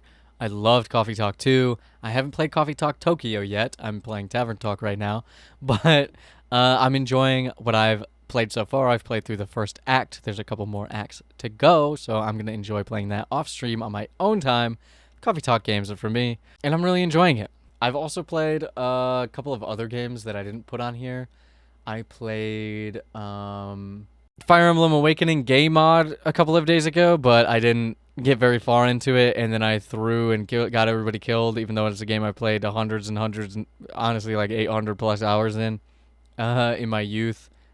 And then I just like wanted to see what would happen, and then I got everybody killed. And we didn't even make it to the gay parts, even though I installed the Gay Awakening mod. But I didn't put that on here, and I forgot to put Street Fighter Cross Tekken on here, but it would be high B, low A tier if it was on here.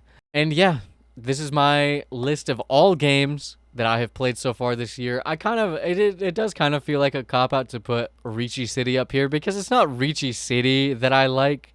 It's the game of Ricci Mahjong, which is a real-ass game that I like. So maybe this doesn't go up here, and maybe Tekken Tag 2 doesn't go up here, and maybe leave it at Mr. Mosquito, Road to Empress, and Tekken 3. And it's crazy that 2 of the best games that I've played this year, I played in the same week. I played Mr. Mosquito and Road to Empress like back to back. I don't remember which one I played first, but the best games that I played this year are Mr. Mosquito and Road to Empress Chapter 1. Isn't that fucking insane? What does this say about me as a human being? I don't know. I'll leave that for you guys to decide in the comments. But anyways, thanks for watching. Thanks for hanging out. I'm going to do another one of these at the end of the year with all of these games and more. And maybe some things will move, and we're going to have more games. And maybe I'll have finished some of the ones in the DNF tier. Or maybe not. I don't know. No guarantees. I want to play more long RPGs. I want to play Final Fantasy because the new Final Fantasy is coming out next year. Either way, thanks for hanging out. Thanks for watching. Let me know what you guys think of my experiences with these games, and if I showed you some new games, or maybe you wanted me to play some new games that I didn't mention and you think I would enjoy based on this list, comment below. Either way, class dismissed. Bye bye. Bye bye. Bye bye.